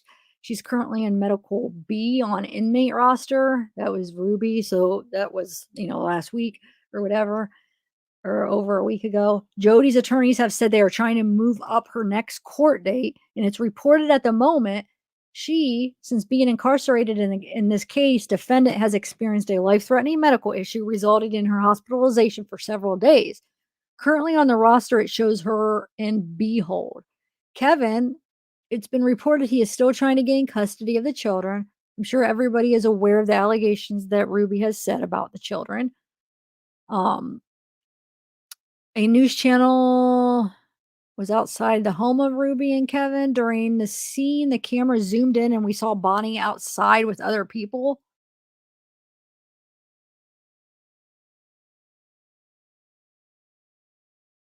Oh, is it Bonnie? I was saying Brandy. Hold on a second. The sister.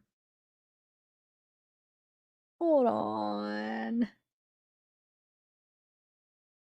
I don't know. I'm trying to think the one we watched. Hold on a second. I want to see.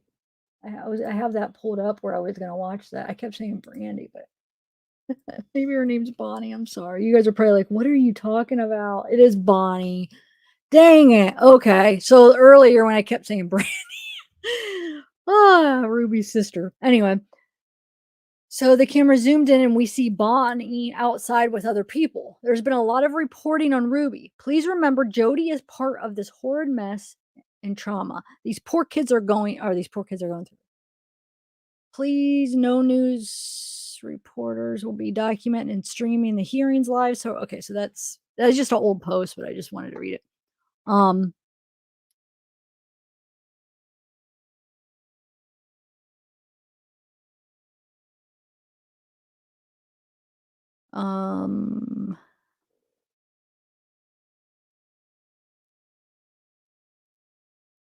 Oh yeah, I was gonna play. That's what I was gonna do. Hold on 1 second. I was gonna play the dispatch clip that I made. 1 second. All right, 1 second, guys. Because I edited it. Might as well just, I don't know, we could watch it. I just kind of like cut out all the downtime chunks of the dispatch. The video file. 1 second.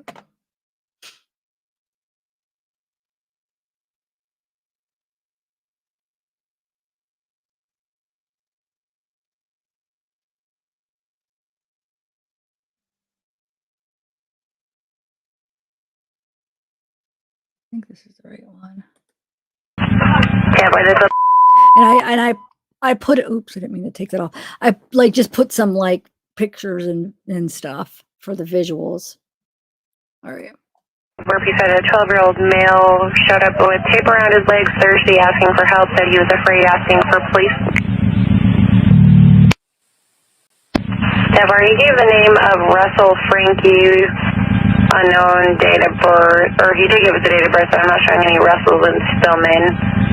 I'll keep looking into that. The RP said he left through the porch of the neighbor's house.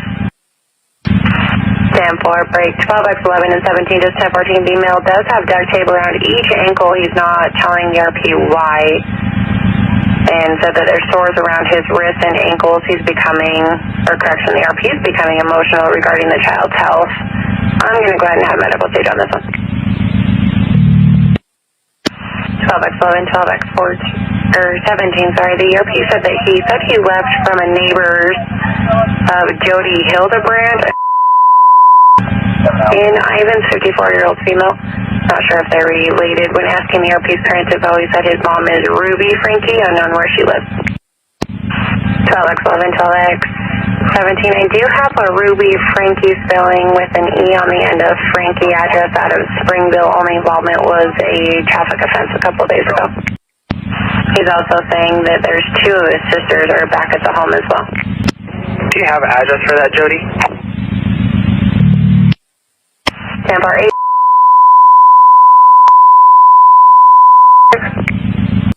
10-4, can you put that on the CAD, please? 12x17, it looks like if you're at the RP it's loud. looking out the front, go left, it's going to be your RP and the Juber are going to be sitting out on the front porch. No visible weapons. The male is currently wearing a long sleeve and shorts. And medical's 23 as well. 10-4, ETA, 3 minutes. Medical's in front of me. 10-4, I'll send you Jody's 27 as well. Copy that. Hey, 314, the wounds on his leg are pretty good. Run a road Frank. In need of immediate care. Copy. Control. Where do you show myself in 5 heading that way? I don't have any Rose Frankies coming back in Stillman or in Utah. I did find a Ruby Franke, which I sent to 12x11, showing an address out of Springville. However, only involvement is a traffic offense a couple days ago. 10-4. Control 12x11, 314 as well. The child looks very emaciated. 12x5, 12x17, go ahead with me. He's on the phone. 17, this is 3. We just make sure that nothing happens until you get people there to look at what's going on. 4, you want medical to hold off to transport to the hospital? We need to get some photographs first. 10-4, we're going to have him hold here. Yeah, if he's alert and breathing, just hang out and wait for us, please. 7x1, can you copy a suicidal? Can you copy a suicidal? Hey, LT, there's a panic room inside the garage. Downstairs, underneath the garage. Pass through. Passage through the safe door, delivery safe. Yeah, he says it's downstairs and it's underneath one of the garages, and he's calling it a safe room. He said something about Fort Knox, so I don't know if it has a Fort Knox door or safe on it, but that's what he's talking about. Temple, we've got it, but we can't get into it. My guess is that would be where they're at. He says it's a large room, it's a panic room. This one says Liberty Safe Company. It's got a big wheel on the front. Go ahead. You show us on number 8. Copy number 8. The top drone's in here. 12 Joe, 12 on 23 on 114 Lima. That one is, everybody still has the U1 drive or the Congo? Yeah, my alibis. I believe they're the second one, 9U1. 10-4. Yeah, control looks like we're going to be out of the cab goo 1. 10-4, I'll update everyone, thank you. Control 509, we 1063 address, we're on it. Go ahead. 861 West, Bronze Plateau Drive. 10-9, the street name? Bronze Plateau. So just that part where he said that my guess is that's where they were at. So I don't know, but I mean it wasn't where, right? It wasn't where they were at. So it was probably just a guess. He said, well, my guess is that's where they'd be at. Where he's talking about the panic room, but they didn't know at the time. So just kind of interesting. Hey Claire Bear. So when we watched that one of those news clips earlier, they were talking about them subpoenaing the medical records of the children. The prosecutors did. So I wonder, what they're going to find with the medical records. And then, yeah, I think that's about it. We read the Cellmate. That was the news. The only really like new update was the cellmate talking about her experience with Jody and Ruby, and then the other sister making a statement. I don't know. I don't think I'm gonna play Brandy's or Brandy. There I go, Bonnie's. Or do you guys want to hear that again? I played it on the last live. It's 9 minutes long. Do you want to listen to hers, or is there anybody in here that hasn't seen Ruby's other sister Bonnie? What she said on her video on her channel? If not, there's really nothing much. I'm going through some of these groups. I'm going, you know what? Hold on. Let me see if there's anything article wise. I think I read any of the new articles that are out. I don't think there's really anything new, to be honest, or anything else. Smitten with Jody. 2010.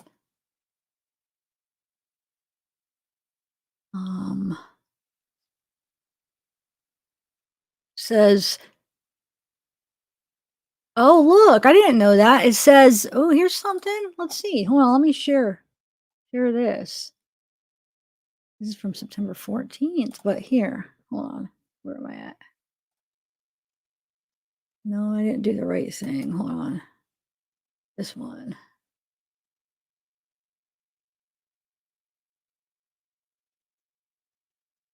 Let me know, though, if you want to listen to Bonnie's or not. Okay, so this says, I didn't know that she contacted or wait, did she? Hold on. I'm trying to think what she said in her interview. So it says, newly obtained police records reveal authorities received a report of mistreatment from a juvenile in Jody Hildebrandt's care in 2010. Yet the licensed mental health counselor continued to practice in Utah for years. According to records obtained by KSL, let me make this a little bit bigger. Investigators or KSL investigators, through a public records request, Hildebrandt's juvenile niece went to American Fork Police in March 2010 seeking information about a safe house. The record adds that to others previously obtained by the KSL investigators that raise questions about whether authorities could have intervened sooner and now establish police knowledge. They established police knowledge of allegations of mistreatment by Hildebrandt going back more than 13 years. Hildebrandt arrested on, so it was August 30th when she was arrested. So yeah, that one must have been, remember when the dates, one was August 18th, so that one, it must have been the dates below each thing. If you guys were here at the beginning, if you know what I'm talking about. Anyway, so she's arrested August 30th. After, her business partner, children escape. All right, let me see.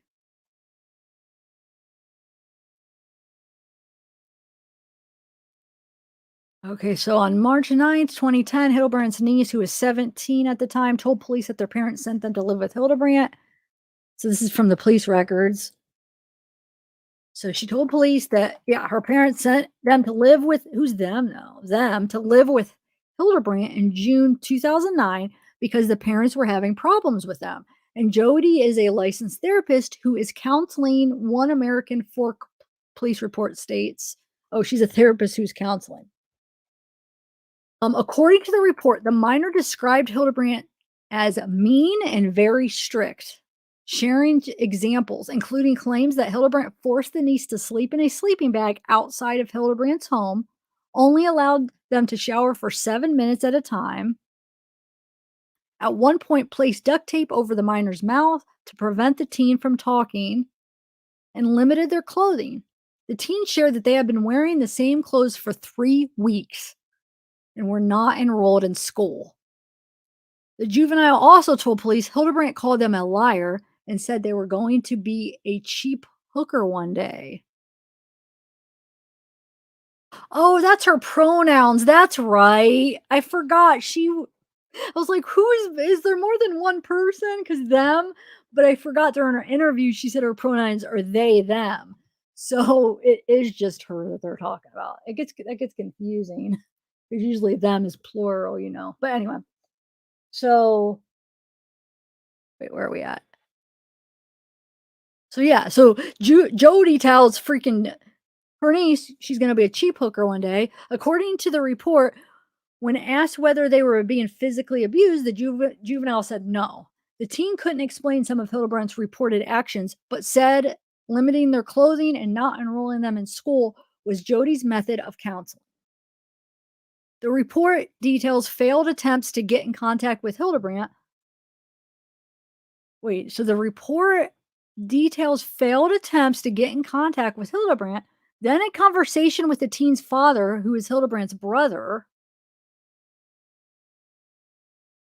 The father said the teen was in Utah being counseled by Hildebrandt and claimed contacting the police was a ploy to get out of going to a wilderness camp he wanted to send the teen to. As for being forced to sleep outside, the father told police that occurred one time, and this was a way to show blank, so the name, where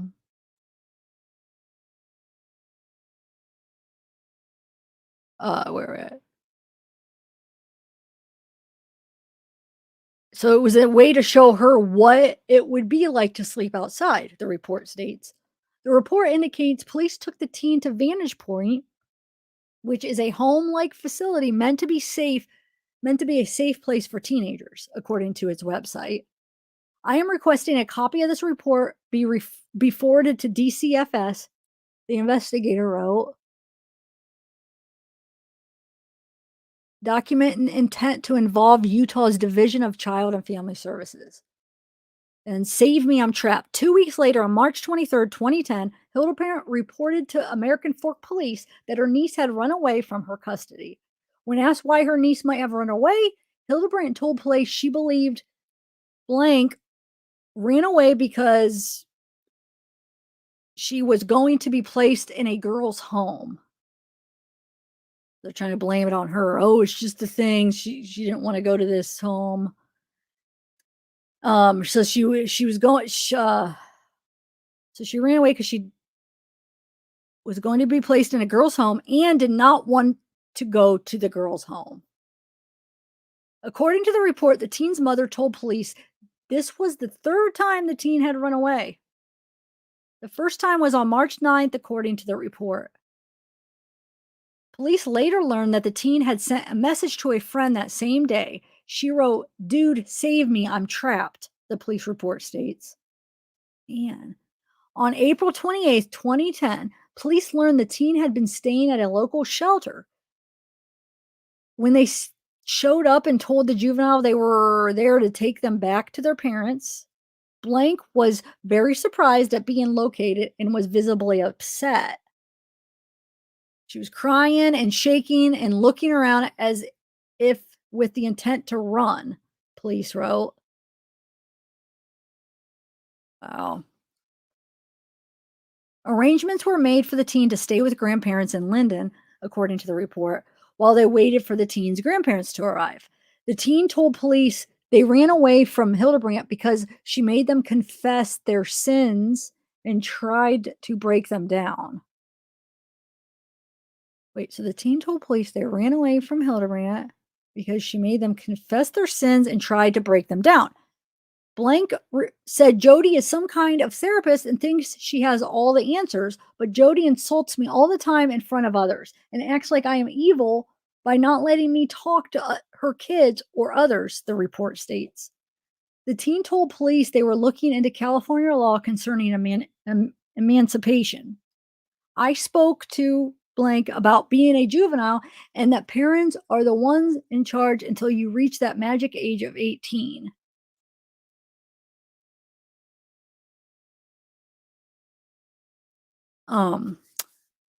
And can legally be on your own. So the cop is telling her about, you're a juvenile. The parents are the ones in charge of you until you reach that magic age of 18 and can be legally on your own. Why we didn't send it. American Fork Police Chief Cameron Paul told the KSL investigators Thursday that after reviewing department's records, he found no documentation that the report was sent to DCFS as intended. Wow, that's messed up.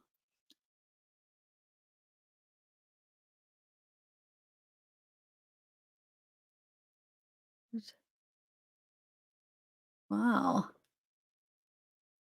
Wait, the police chief. Wow. Huh. I'm going to own it. If we didn't send it, we didn't send it, Paul said. And so there's a small possibility we did, but again, I have no record of it. And we've looked at some other lists that should have something, and I don't see it. So I'm thinking that it never got disseminated to DCFS.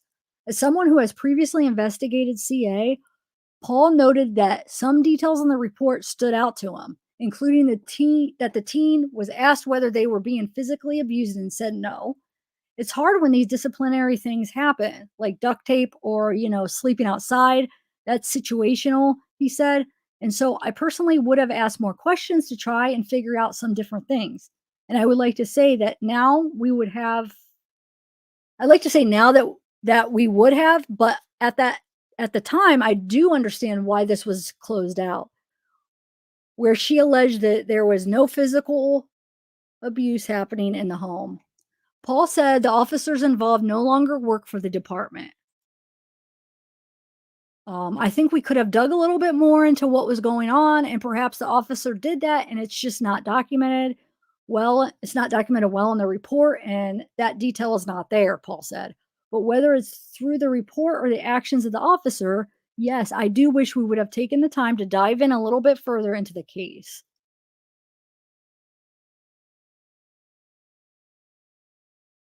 Unprofessional contact. According to the state licensing records, Hildebrandt was first licensed as a professional counselor in Utah in 2005. In 2012, Hildebrandt's license was subject to disciplinary action, and she was placed on an 18-month probationary period after admitting to unprofessional conduct. A stipulation agreement provided to the KSL investigators by Utah Divisions of Professional Licensing states that on multiple occasions, Hildebrandt discussed private information about a married couple she was counseling to their clergy and 2 other mental health therapists. The document also states Hildebrandt disclosed confidential information about the husband, including a medical diagnosis, to administrators at a university in Utah. A spokesperson told KSL investigators that DOPL is seeking to take appropriate action on Hildebrandt's license, which is still active. Okay. State licensing officials do not want her counseling anyone and believe immediate action is necessary. Okay, cool, because we were just talking about that earlier, like wonder if they're going to wait to see how it turns out, or okay.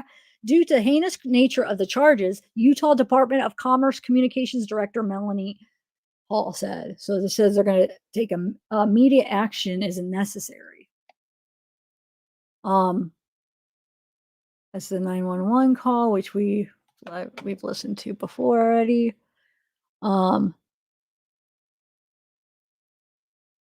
12-year-old child. Oh, this is just about that. Okay.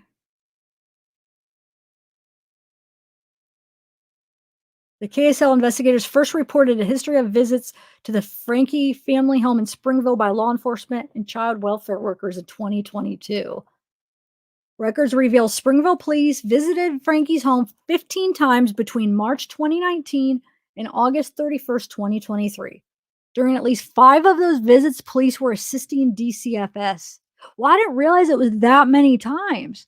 15 times, and 5 of them, they were assisting DCFS. Wow. Huh. So in response to questions from the KSL investigators, DCFS spokesperson Miranda Fisher released a statement on September 6th saying, in part, due to confidentiality and privacy of the children and families we work with, DCFS cannot share information on a case, either past and present, or confirm involvement with a child or family. Fisher's statement did not address a question from KSL investigators about whether the agency is reviewing its prior involvements with the family to determine whether policies and best practices were followed.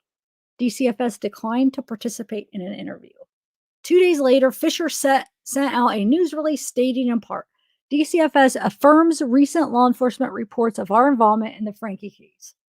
However, in order to protect the integrity of the necessary working relationships with those we serve and to respect the privacy of children and families, DCFS will continue its practice and refrain from sharing specific information on a case, past or present.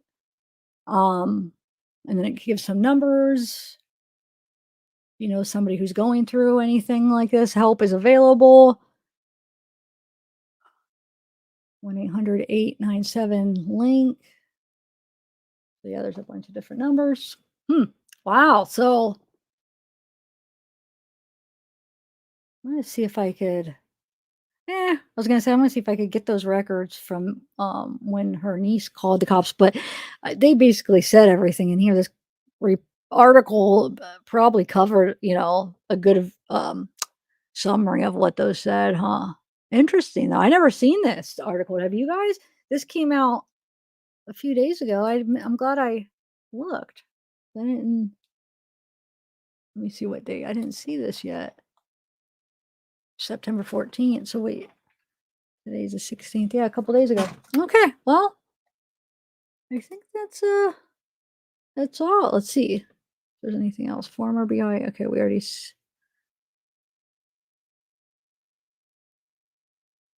Sister.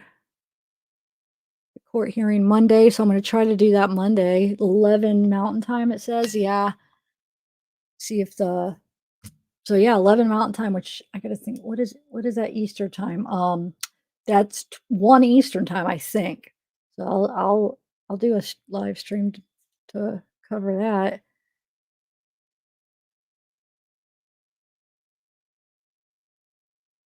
Wait, fellow YouTuber speaks out about dark. Wait, what is this? Hold on a second. What's the fellow? Hold on. YouTubers, failures.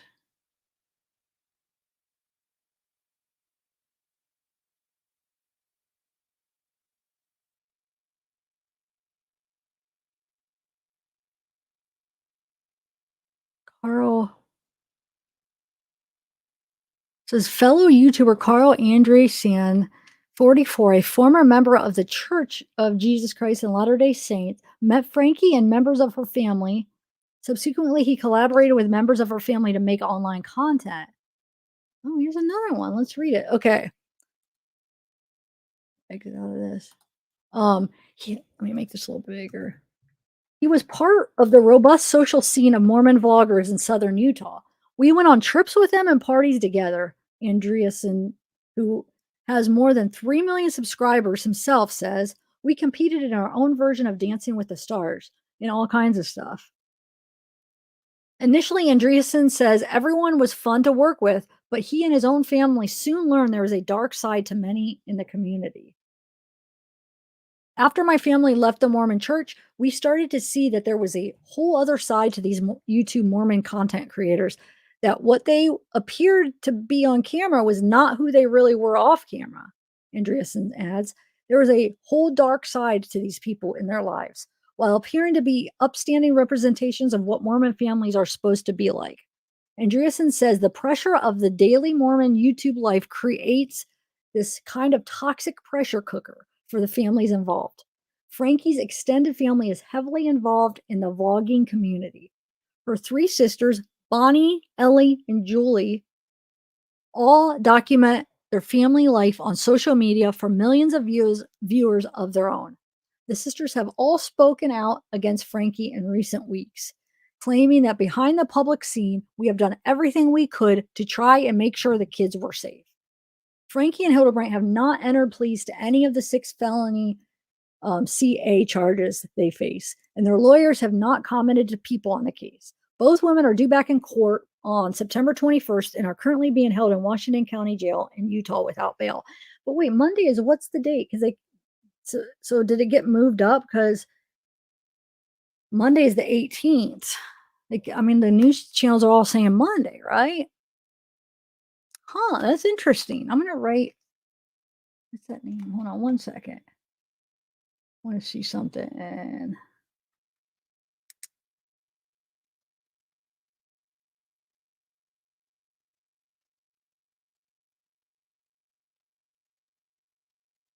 did I spell that right? Yeah.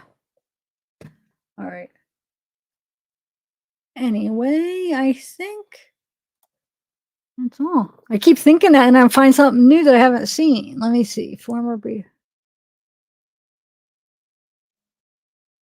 Oh, wait. What's this? Wait, she has.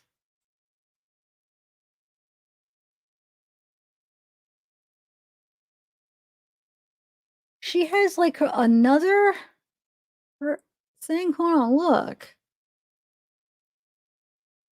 So not only connections, but she has her own website, Jody Hildebrandt. Wow.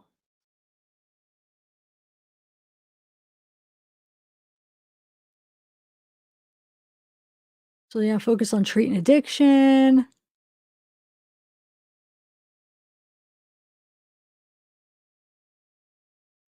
You know what?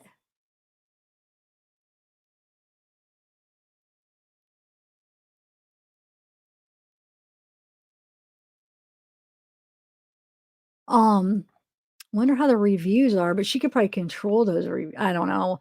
But here's the core teachings. By taking our course, people learn that they are in distortion by the following: being addicted, living in shame and denial, knowing you are not enough, being codependent in your relationships, living in lust, being sexually attracted to your spouse. Wait, is she saying that that's bad?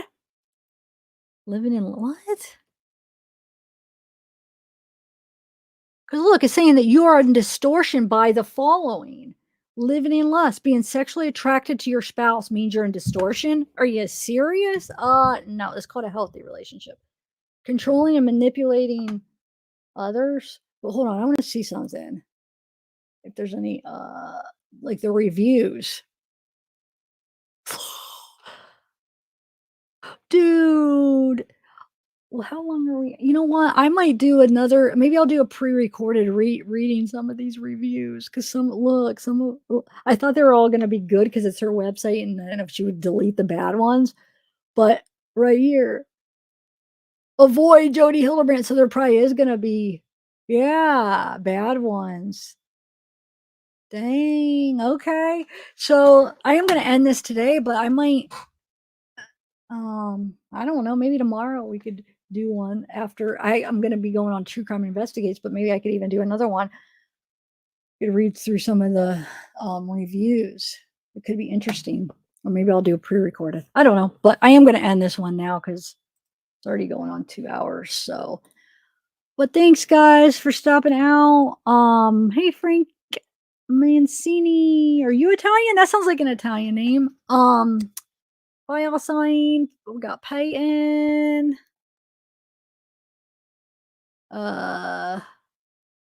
Ray, Jamie.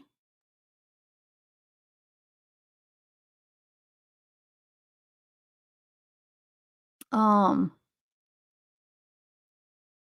are you guys talking about?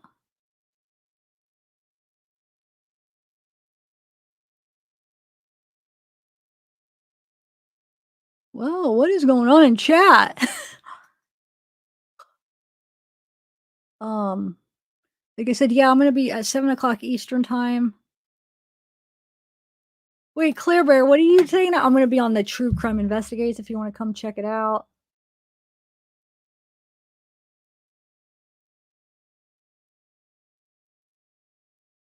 I nearly fell over when I got the bill. Wait, what bill though, Claire? Bear? I'm lost on what you guys are talking about. All right, bye, Carrie, Katie, Scooby Life, Jamie, Patronus. Oh yeah, man, I'm working on another Courtney Clenny video too. So you guys are those of you that are following that case, look out for that. Like I said, I have a lot more I want to do on that from the records request I got and stuff. So, oh yeah, Katie, for sure. Bye, John. Thanks for all the super chats. You're too generous. Bye, Karen. Yes, Rainy Joe. It's so nice to see you. Crime Watcher. Crime Watcher Jai. Wait, how do you say that? Jaw? Right? Or Jai? But you've been awesome, Mr. Rosebud, Big White Horse. Sean, if you're still here, thanks for your experience with her. Did you say you do have any screenshots of the conversation by any chance? I really would like. Jay! Oh, Jay! Crime Watcher Jay. Okay. I like that spelling. It's a cool spelling of it.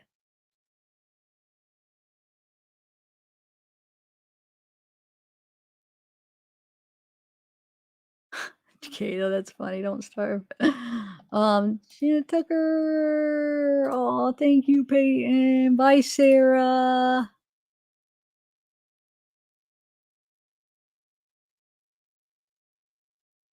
No, I'm not banned, but I guarantee because I still, when I got the trial public records for her case, obviously. I mean, that's the whole thing.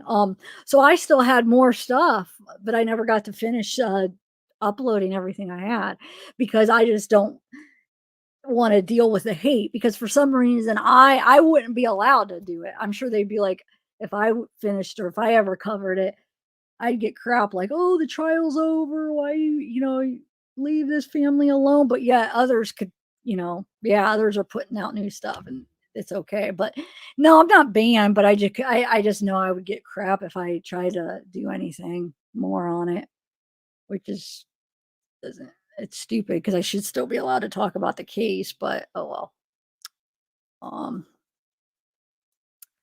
But no, I'm not banned. It's just a choice that I'm making because I don't want to deal with people trying to, just coming at me because I don't know. Yeah, they would. It'd be like, oh,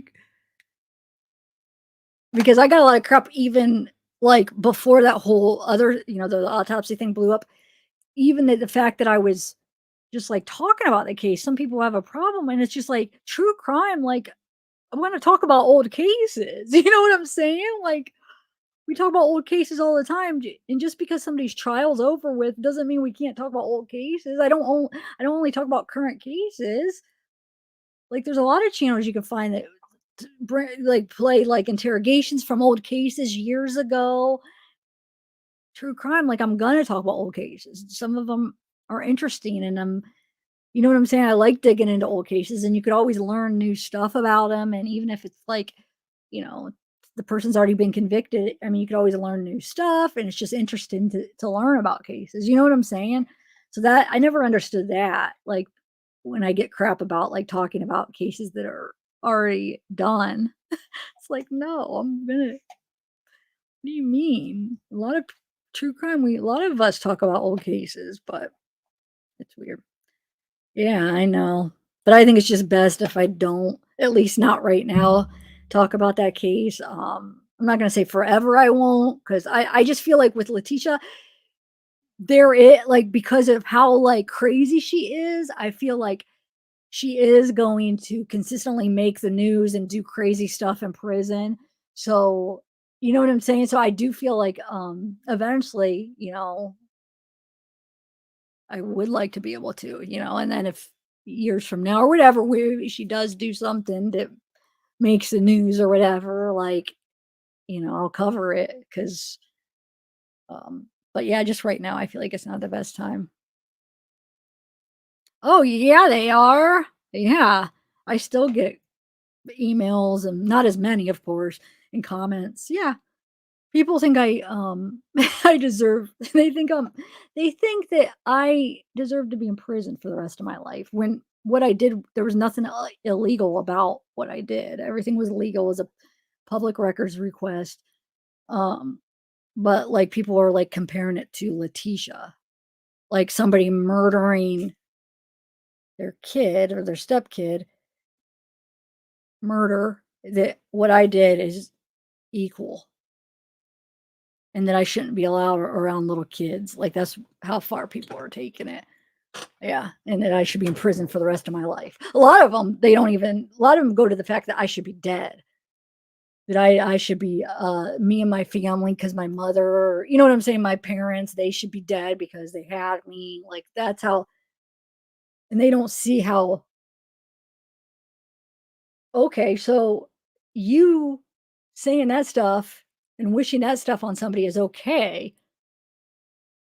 Your intent is, you intentionally are meaning harm on somebody, when my intent was I made a mistake. My intent wasn't to harm anybody. You know what I'm saying? But you are, yeah, that I don't know. It's just people are I don't know. Anyway, okay.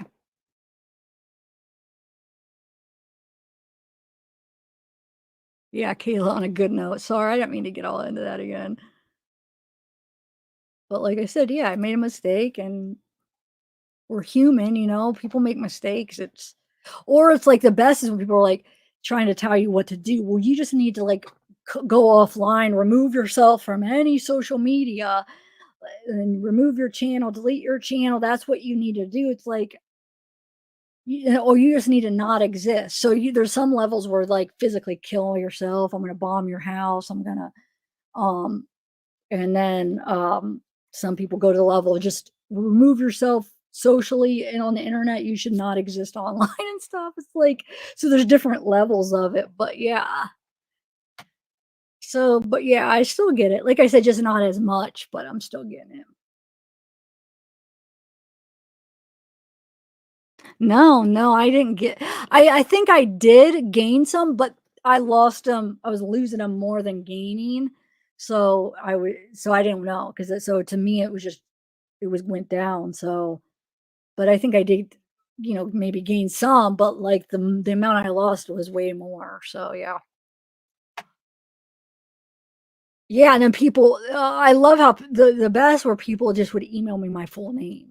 And they acted like that it was gonna scare me that they knew my name, because they act like I'm trying to hide who I am when I've been very open with who my name. I don't have my name as zavgirl because I'm trying to, oh, I don't want anybody to know my real name. It was just something that, I don't know, it's a part of my last name, and a lot of people don't just use their name for YouTube. It's fine that you can, but like a lot of people just try to like come up with a different name. But it's like people thought that I was trying to like, oh, nobody knows who I am. So it's like they thought that, oh, I'm gonna freak her out because I know her whole name. It's like, no, I've said it. I've done lives outside my family's pizza shop. I've never tried to hide my name. And then like my record, oh, you have a criminal record. Oh, we have your records. And then another YouTube, I'm not gonna name the channel, but another YouTuber, she tried to act like my criminal record was like some awful thing. And so she's like, well, I heard about her record.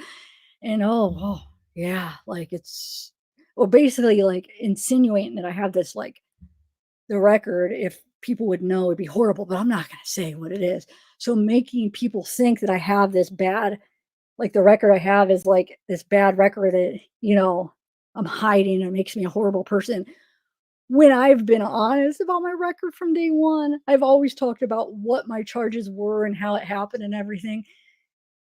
And it has nothing, there's nothing to do, there's no violence, there's no kids involved. So she made her, and she has a big channel, so she made her people believe that what she saw, like that I have this record that's horrible, when it's not. I've been open about it. It's something I actually didn't do, but my best friend, and I don't know, this, so she threw me under the bus and basically blamed me for something she did. Okay. 4 felonies. I had to go through a program, but I've talked about it a million times on my channel. So I wasn't even ever trying to hide it. And it was drug related. And I didn't do it, but she called the pharmacy, pretended to be a doctor to get a script. And then I was working at that pharmacy at the time, but not the pharmacy she called, but the same company, Kroger, King Super. She called, pretended to be a doctor. She got busted, and then said I was the mastermind behind it. And I've always been honest. So how did that, to you, who you are, a channel that's making it seem like I can't be around kids and I have this horrible thing. How is that make me like, oh, I could see why this horrible record makes her a horrible person? Like, how does that, first of all, I've been open. So even if I was guilty of that, I'm open that I'm a drug addict. So that wouldn't be surprising, but I actually wasn't. So that's the thing. But even if it was me and I'm lying, let's say I'm lying and I was the mastermind behind that. How does that make me an awful person anyway? I was a drug addict. People do crazy things. You know what I'm saying? But it wasn't. She did it. I tried to beg her to not go. I said, you're going to get in trouble. Don't go pick it up. I'm telling you, you're going to get in trouble. I begged her not to go and pick that, to go to the pharmacy. And she did and got arrested. And then behind my back was writing letters to DA blaming me. Didn't even know I was living with her at the time. Didn't even know she did it behind my back. And then like 3 months later, I had like cops dressed in plain clothes come and arrest me on a warrant. Never hid it. I've told the story a million times. So it's like people were like acting like I'm like hiding this. I've been so transparent about everything. So it's like, what are you trying to do? But anyway, I went through a diversion program. And now it's off my record. But I'm not saying that some, you know how some people could, I don't know how they find it. Sometimes you could find people's records. It is off my record legally, but maybe somebody, you know, found a website that somehow was able to pull it up or whatever. But if I find those, I'm supposed to report them to the court so they take them off of, because it's supposed to be like expunged everywhere. So I don't know where you could still find it, because every time any background search that I've used, it doesn't come up. It's off because I went through a program and got it, because that was my only ever criminal charge, only other felony where I was able to get it off my record, because it was so yeah. And the person that lied, that really did it, the one that called, I don't want to say her name, she even offered, after she felt so bad crying after it all happened, she even offered to, like, if I went to trial, to go and say she lied. She even offered to do it because she felt bad and wanted me back or whatever, and offered, hey, I'll go and, you know, say I lied. I'm so sorry. And I told my lawyer, and the lawyer's like, no, that's the worst thing, because first of all, that's her credibility shot. Second of all, we don't know if we could trust her and all this stuff. But she even offered, because it wasn't me. It was for her. She went and she was failing drug tests because she was on like probation on other counties, and she was failing it because she was taking Xanax. She was taking Xanax recreationally. So when they would drug test her on these other counties that she was on probation, she was failing it. Well, she told her probation officer that she had a script for it, so she wouldn't get in trouble. She's like, oh, I have a script for that. You know, that's why I'm showing up for Xanax. I have a script for it. I'll bring it in. She kept putting it off, like, I'll bring it in next time or whatever. So her pretending to be a doctor, she wanted to be able to show her probation officer that she had a script for Xanax. So pretending to be a doctor, thinking, okay, I'll be able to call in the prescription, then I'll have a bottle and I'll be like, hey, look. So it wasn't even for me. You know what I'm saying? It was so she wouldn't get in trouble. And she called, she did it. I begged her not to go in. So that's it. Man, I shouldn't be allowed to be around kids because of that, right? I mean, it's so stupid. And that person, I don't know, that person, the channel that said it like that, oh, it makes me so mad. Anyway, I'm sorry, I'm just rambling. It just makes me so mad that, yeah, I know. And I just wanted to explain, because there are probably some new people that didn't see it, but you could see it on a handful of videos, me explaining it years ago. I've never hid that. I've never hid my addiction. I've never hid anything. So it's like, there's nothing, I'm so transparent. There's nothing really that anybody will be able to find out about me that I haven't told you guys, you know? So, but I just hate how that person like insinuated that it was like something so horrible, number one.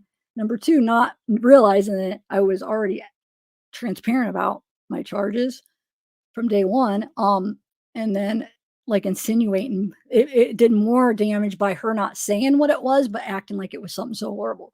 Can you imagine what those people were thinking? Like, oh my God, I wonder what it could be. Like, and this person's also been quoted that I shouldn't be around kids. So it's just, they're probably thinking, oh, something violent or something about that, or like, and letting her thousands of people's minds run wild. Like I have these like crazy charges that make me this horrible person. You know what I'm saying? It's irresponsible. I'm sorry.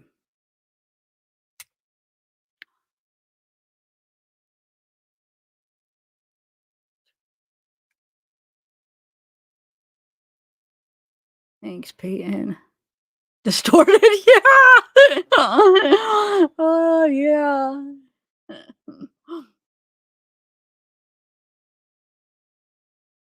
Oh, yeah, okay. Do it up. Um, oh, Corgi Mom. Yeah, I know, Lara. So I do appreciate you guys that are sticking around and able to see through all that and know that I'm not what they're saying. It's just like it really hurts when there's a few people that like I thought like that I was like would consider my friends, YouTube friend type thing that turned on me. It's like, what? That's really was like people that know me. Like, are you kidding me? Um, oh, thanks, Jonathan. People use that against you because yeah, you're right. You're right. But some people that were thinking that it was like something I was hiding, like, oh, I've been arrested before, and like, you know what I'm saying? So they thought that they were scaring me, like, oh, I know your information, so haha. It's just like, yeah, so does all my subscribers. I've told. Oh, it just cracks me up, like that part. I mean, the whole situation, of course, isn't funny, but the fact that some of these people that are threatening me are thinking, yeah. Um,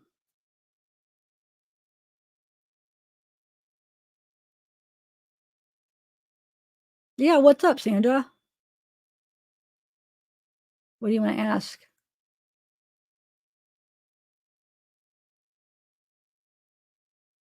Hurry up, because I gotta go pee actually. Plus, I want to end this, but if you have to ask me something real quick. Oh,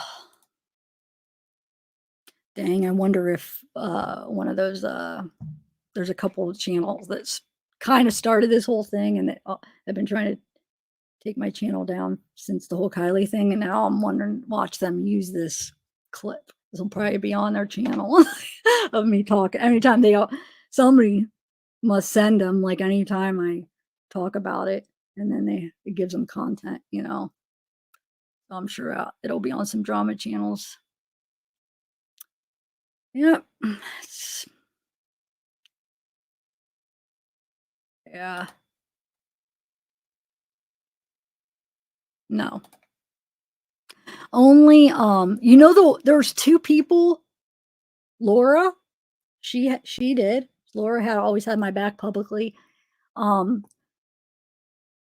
only other YouTuber I saw that had my back publicly is his name's Uncivil. Don't even know him. Never heard of him until now until this whole thing.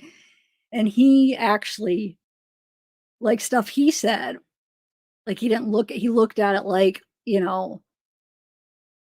I would say he had my back the way he looked at it, but it wasn't like because I was friends with him or anything, and I don't even know him. But he was just viewed it in a way where he's like, hey, wait a minute, let's look at this for what it is here, So yeah, and then True Crime Investigates was fair. I wouldn't say he was fair about discussing it, but I wouldn't say like fully was like, oh, agreed with anything or thought it was okay. I don't know. He's kind of in the middle, but he was fair. But see, I didn't know him before that. But no, the people that I knew, there's a few of them that I thought I was like friends with pretty much. No, like one of them behind the scenes did, and then went up on panel and didn't really. And then, like so some of those YouTubers, they didn't completely bash me, but they did this panel where they didn't have my back either. So I was a little bit disappointed in that because there's only a few like creators that I would say like that I know and talk with behind the scenes and I'm friends with. I would say like YouTube friends, and no, I was very disappointed with it. Yeah. Like I said, they didn't bash me, but they didn't have my back. It was like, I feel like they're like afraid publicly because they don't want to lose people. So it's like almost like it wasn't because I feel like privately that they didn't, but because publicly they didn't want to because they were afraid of losing people and being judged because they had my back because everybody wants to go with what everybody else is doing. So that like kind of hurt me. And like, so, but Laura, she did, and she, you know, publicly, and she said she lost subs doing it. Not a lot like me, but she lost some. But I think that shows more, you know, what is the word? Integrity. Like especially if like privately you're saying like, oh, I don't see what, you know, I don't understand. Like I don't see that. I thought that was okay or whatever. And then go up and not have my back. That, you know what I'm saying? And instead of like maybe privately, let's say they came up to me like, Tiff, you know, that was so wrong. I don't agree with it. Like and then it would be okay. But like for somebody to like behind the scenes act like one thing and then publicly because they're afraid that, you know, maybe that they're going to lose people, then I would suggest then just don't talk about it. If you don't want to publicly do that, which I understand, because, you know, you probably will lose people and people will come at you, but then don't even talk about it. You know what I'm saying? Don't like say one thing behind the scenes and then go up and say something different. So no, it upset me.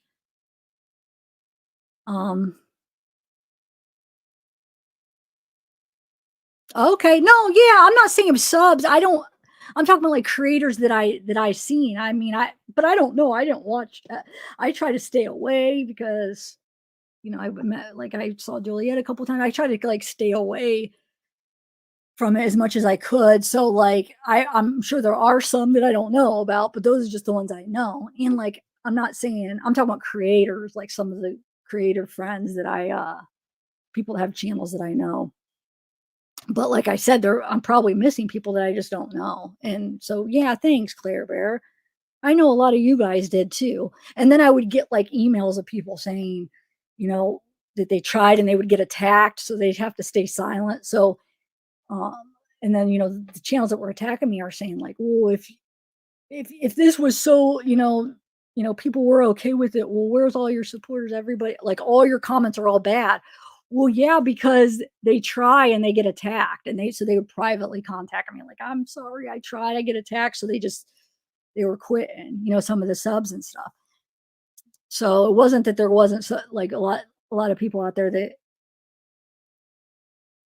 didn't think it was the most horrible thing. It was just because they couldn't, they were getting attacked, or so many other people, you know, were liking the bad ones and all that, you know what I'm saying? So they all got brought to the top.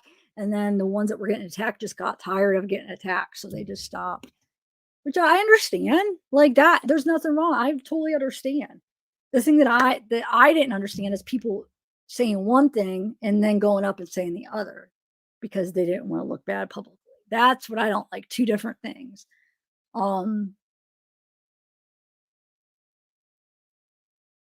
Oh, Lance, you're right. I love Lance. He did. Thank you for reminding me. Yes. See, I'm probably forgetting people that I actually did see. And then like I said, there's going to be people that I didn't see that creators. So don't think that, oh, I'm saying nobody else did, but just the ones that I know of. But I did see Lance's, and he actually contacted me behind the scenes too. So yes, Lance. Yes. He was awesome. Yeah, you're right. Anybody else that I'm missing that you thought that you know? Like creators now. I'm talking about like like people have channels. Yeah, no, it was. Yeah, I know, Crime Watcher. Yeah.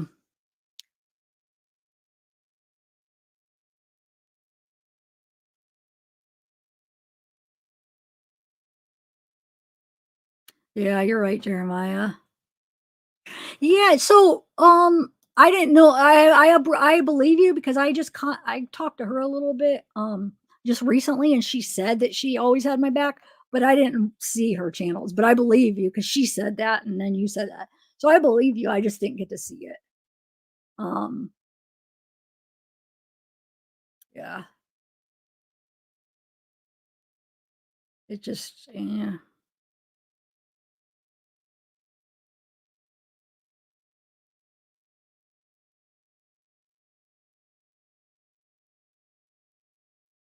Yeah, it was. And like I feel like, and I'm not I can't even talk about like because I feel like this is going to be used and you're going to like by some of the channels are going to come and use this for content, but it's confusing me because I feel like right now, like I somehow am playing by different rules than everybody else. And I'm not trying to like, but it's like I have to almost, because you guys, I swear to God, there are channels that have up the same pictures, the same exact pictures right now on YouTube. So and I'm not trying to like point fingers or make excuses, but that confuses me, because then it makes me have trouble understanding then what's okay. You know what I'm saying? Because it's okay for them to have it up on YouTube. But because I had it on Patreon, it's not okay? Or what wasn't okay about, you know what I'm saying? So it is. It makes it hard to understand, because those other channels that have it up and they're not blurred, and I know there's gonna be arguments, but I swear to God, trial day 5, Letitia Stout, you could find a couple big, like really, channels that are very well known and liked. And Denver 9 News is one of them. Actually, I'll say that, but I won't say the other ones that are like more not news, but that are, one's a lawyer, and they have them up, and they are clear. I mean, just because like it's not as, doesn't take up the whole screen, but if you like pull it up and like zoom in, it's just as clear as what I had, and they are the same pictures. So my point is, it's hard for me to understand then why, like, then what is okay? Like I don't know. You see what I'm saying? Like, nobody's going over there asking them to take it down or even talking about it or anything. And it was okay for them to do it. So I'm a little bit confused. Like, why am I playing by different rules for some reason? Is it just because I put it on Patreon when I just didn't think it was suitable for YouTube? I thought it was actually more responsible to put it on Patreon, to be honest. So yeah, do you see how I'm confused? Like, so is it okay to have the autopsy or not? I still don't know, because those channels have it up and it's fine for them to have those pictures up. So I have no idea. But or it's just not okay for me, but they can. But do you see what I'm saying? It's weird. It's like, or is it because they had it up like live when the trial was going and I put mine up after? Is that the problem? I really don't know, and I'm not trying to make excuses, but do you see how that confuses me? Because it's obviously okay for them to have it up. And I don't want to hear it's this different pictures. It's the same exact pictures. Swear to God, give me a Bible right now. I'll put my hand on it. I'll have a Bible with me. But that was one thing my mom would always do growing up, because we would never, like on a Bible, we couldn't lie. So my mom, okay, swear on the Bible. But it's the same picture. So it's just like, what? You see, I'm so confused. I don't know. Is it okay or isn't it okay to have the autopsy? And does it have to be exactly when? So it has to be live right when the trial plays, but it can't do them after? I don't know. I really don't. I'm not trying to laugh. Great. Now I'm laughing. No, it's just, this is really a question I'm having. Like, so I'm not trying to like give excuses. I'm not trying to do anything. It's just a serious question, because I don't know the answer to that. Because it's okay for them. So does that mean that in the future you can or not? I don't know. I know I can't, but I really don't. And then like, I always get the argument, well, they had it, the coroner was explaining it. That was the main chunk of my video. It was the coroner's audio explaining. And instead of her pointing with a pointer, I just circled. And then I had her overplaying, explaining all of them. So like some people were like, oh, it's educational because the coroner is explaining. Yeah, that's what my video was.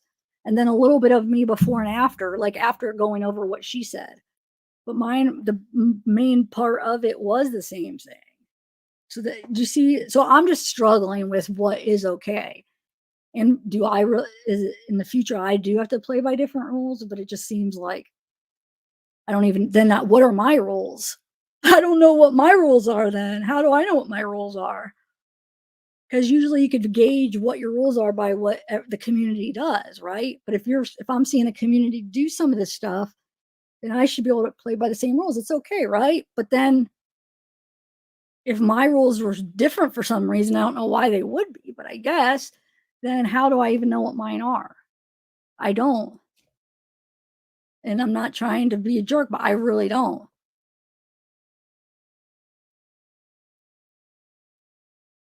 That's a bottom line. So, but thanks, John.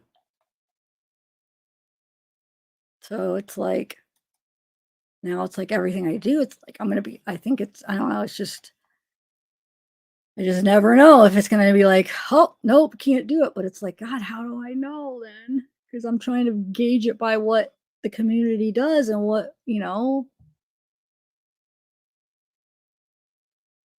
but yeah, I just,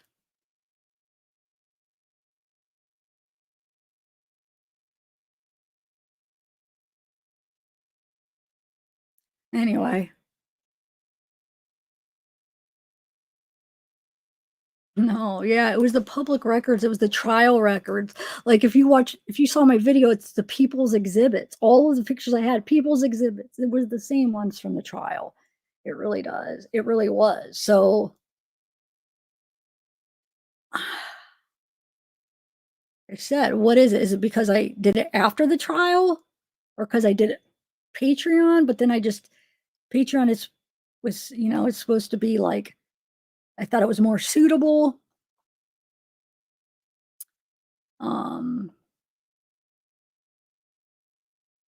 It's like, oh, so if I would have done it on YouTube, it would have been all right. That doesn't really make sense to me. So I don't know.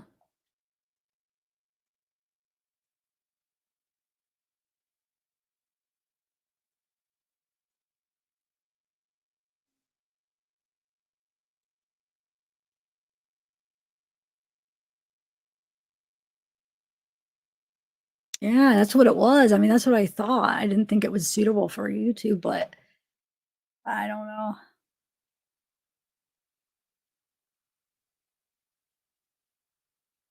Thanks, odds.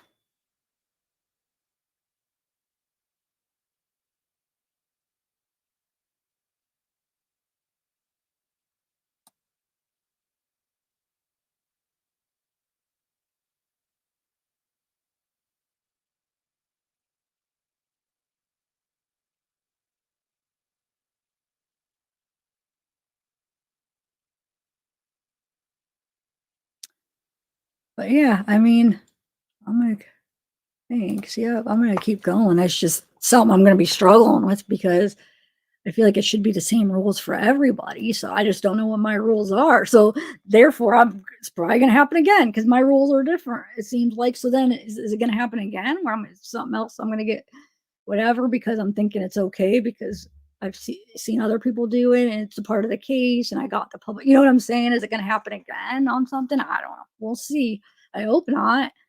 I just wish I understood it better because I don't fully. But anyway, all right, I'm gonna go.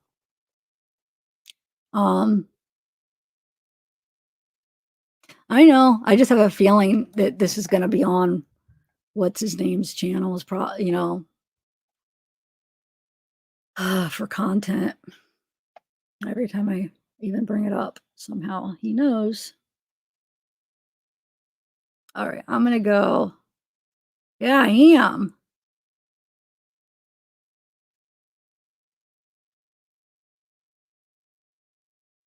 But how I was before that almost in a way because I don't know.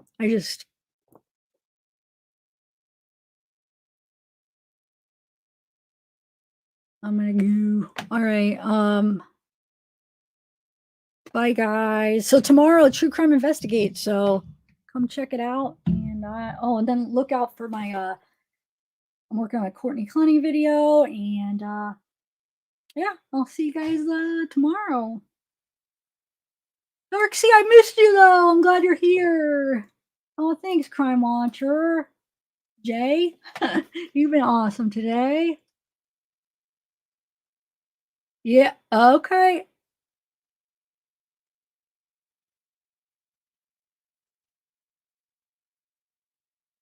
Wait, what video? Because when Brian said he didn't even see the autopsy video.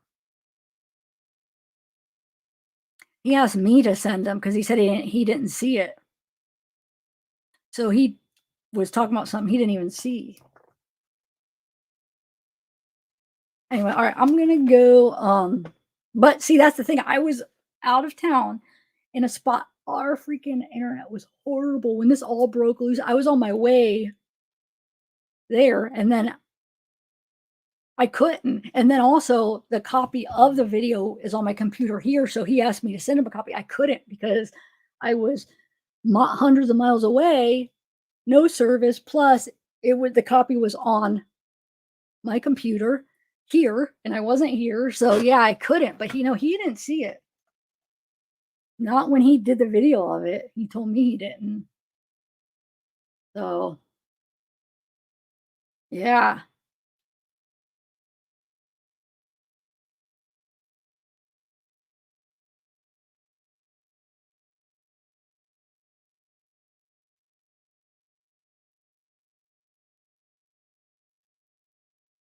Yes, yeah. I love those snakes and teeth for sure. Oh, my mom tried the salted caramel things that I tried the other day. Oh, she was like, "Oh my God, these are so good." I'm like, "I know my grandma loved those." I have to try some more. Shoot, I should have done someday. All right, I better go though. But yeah, definitely those snakes and teeth. Oh my God, I love those. What else though? There's more things I like too.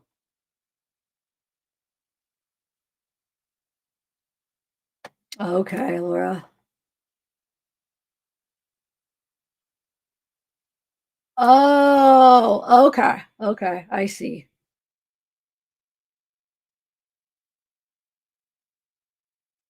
Okay. Like you mean like you're talking about like next live to see what case, or what do you mean? Because I actually did for that whole autopsy thing. I did. I asked him. I might even have done a poll. I don't know. Did I, Hossein? When I was trying to ask like who would be interested, how should I go about it? Because I talked about it leading up to it. Like, should I do it on Patreon, on YouTube? I was trying to figure it out. I'm like, I don't think YouTube. I don't think I'd be allowed. I don't think it, I don't think it'd be appropriate for YouTube. Who is people interested in seeing it? And I had people, yeah, you know what I'm saying? So I did actually talk back and forth with you guys about it. So yeah. Okay, yeah.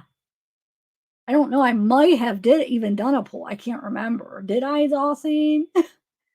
I know I for sure I asked and then got a response, but I don't know if I actually put it in a poll. But Tim Stams. Wait, I forget what that one is. Oh yeah, it was Tim Stams. Yep. Yeah. Yep.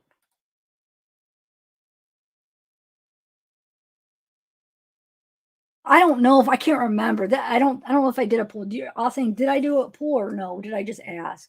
I might have just asked and waited for people's responses. I don't remember if I actually did a poll on that. Oh, Kayla's saying I think you did a poll. I don't know. I don't remember because I do polls a lot. So, all right, I'm gonna go, guys. Bye, everybody. Yeah. Yeah. I know they're so good. All right, thanks, guys. Bye.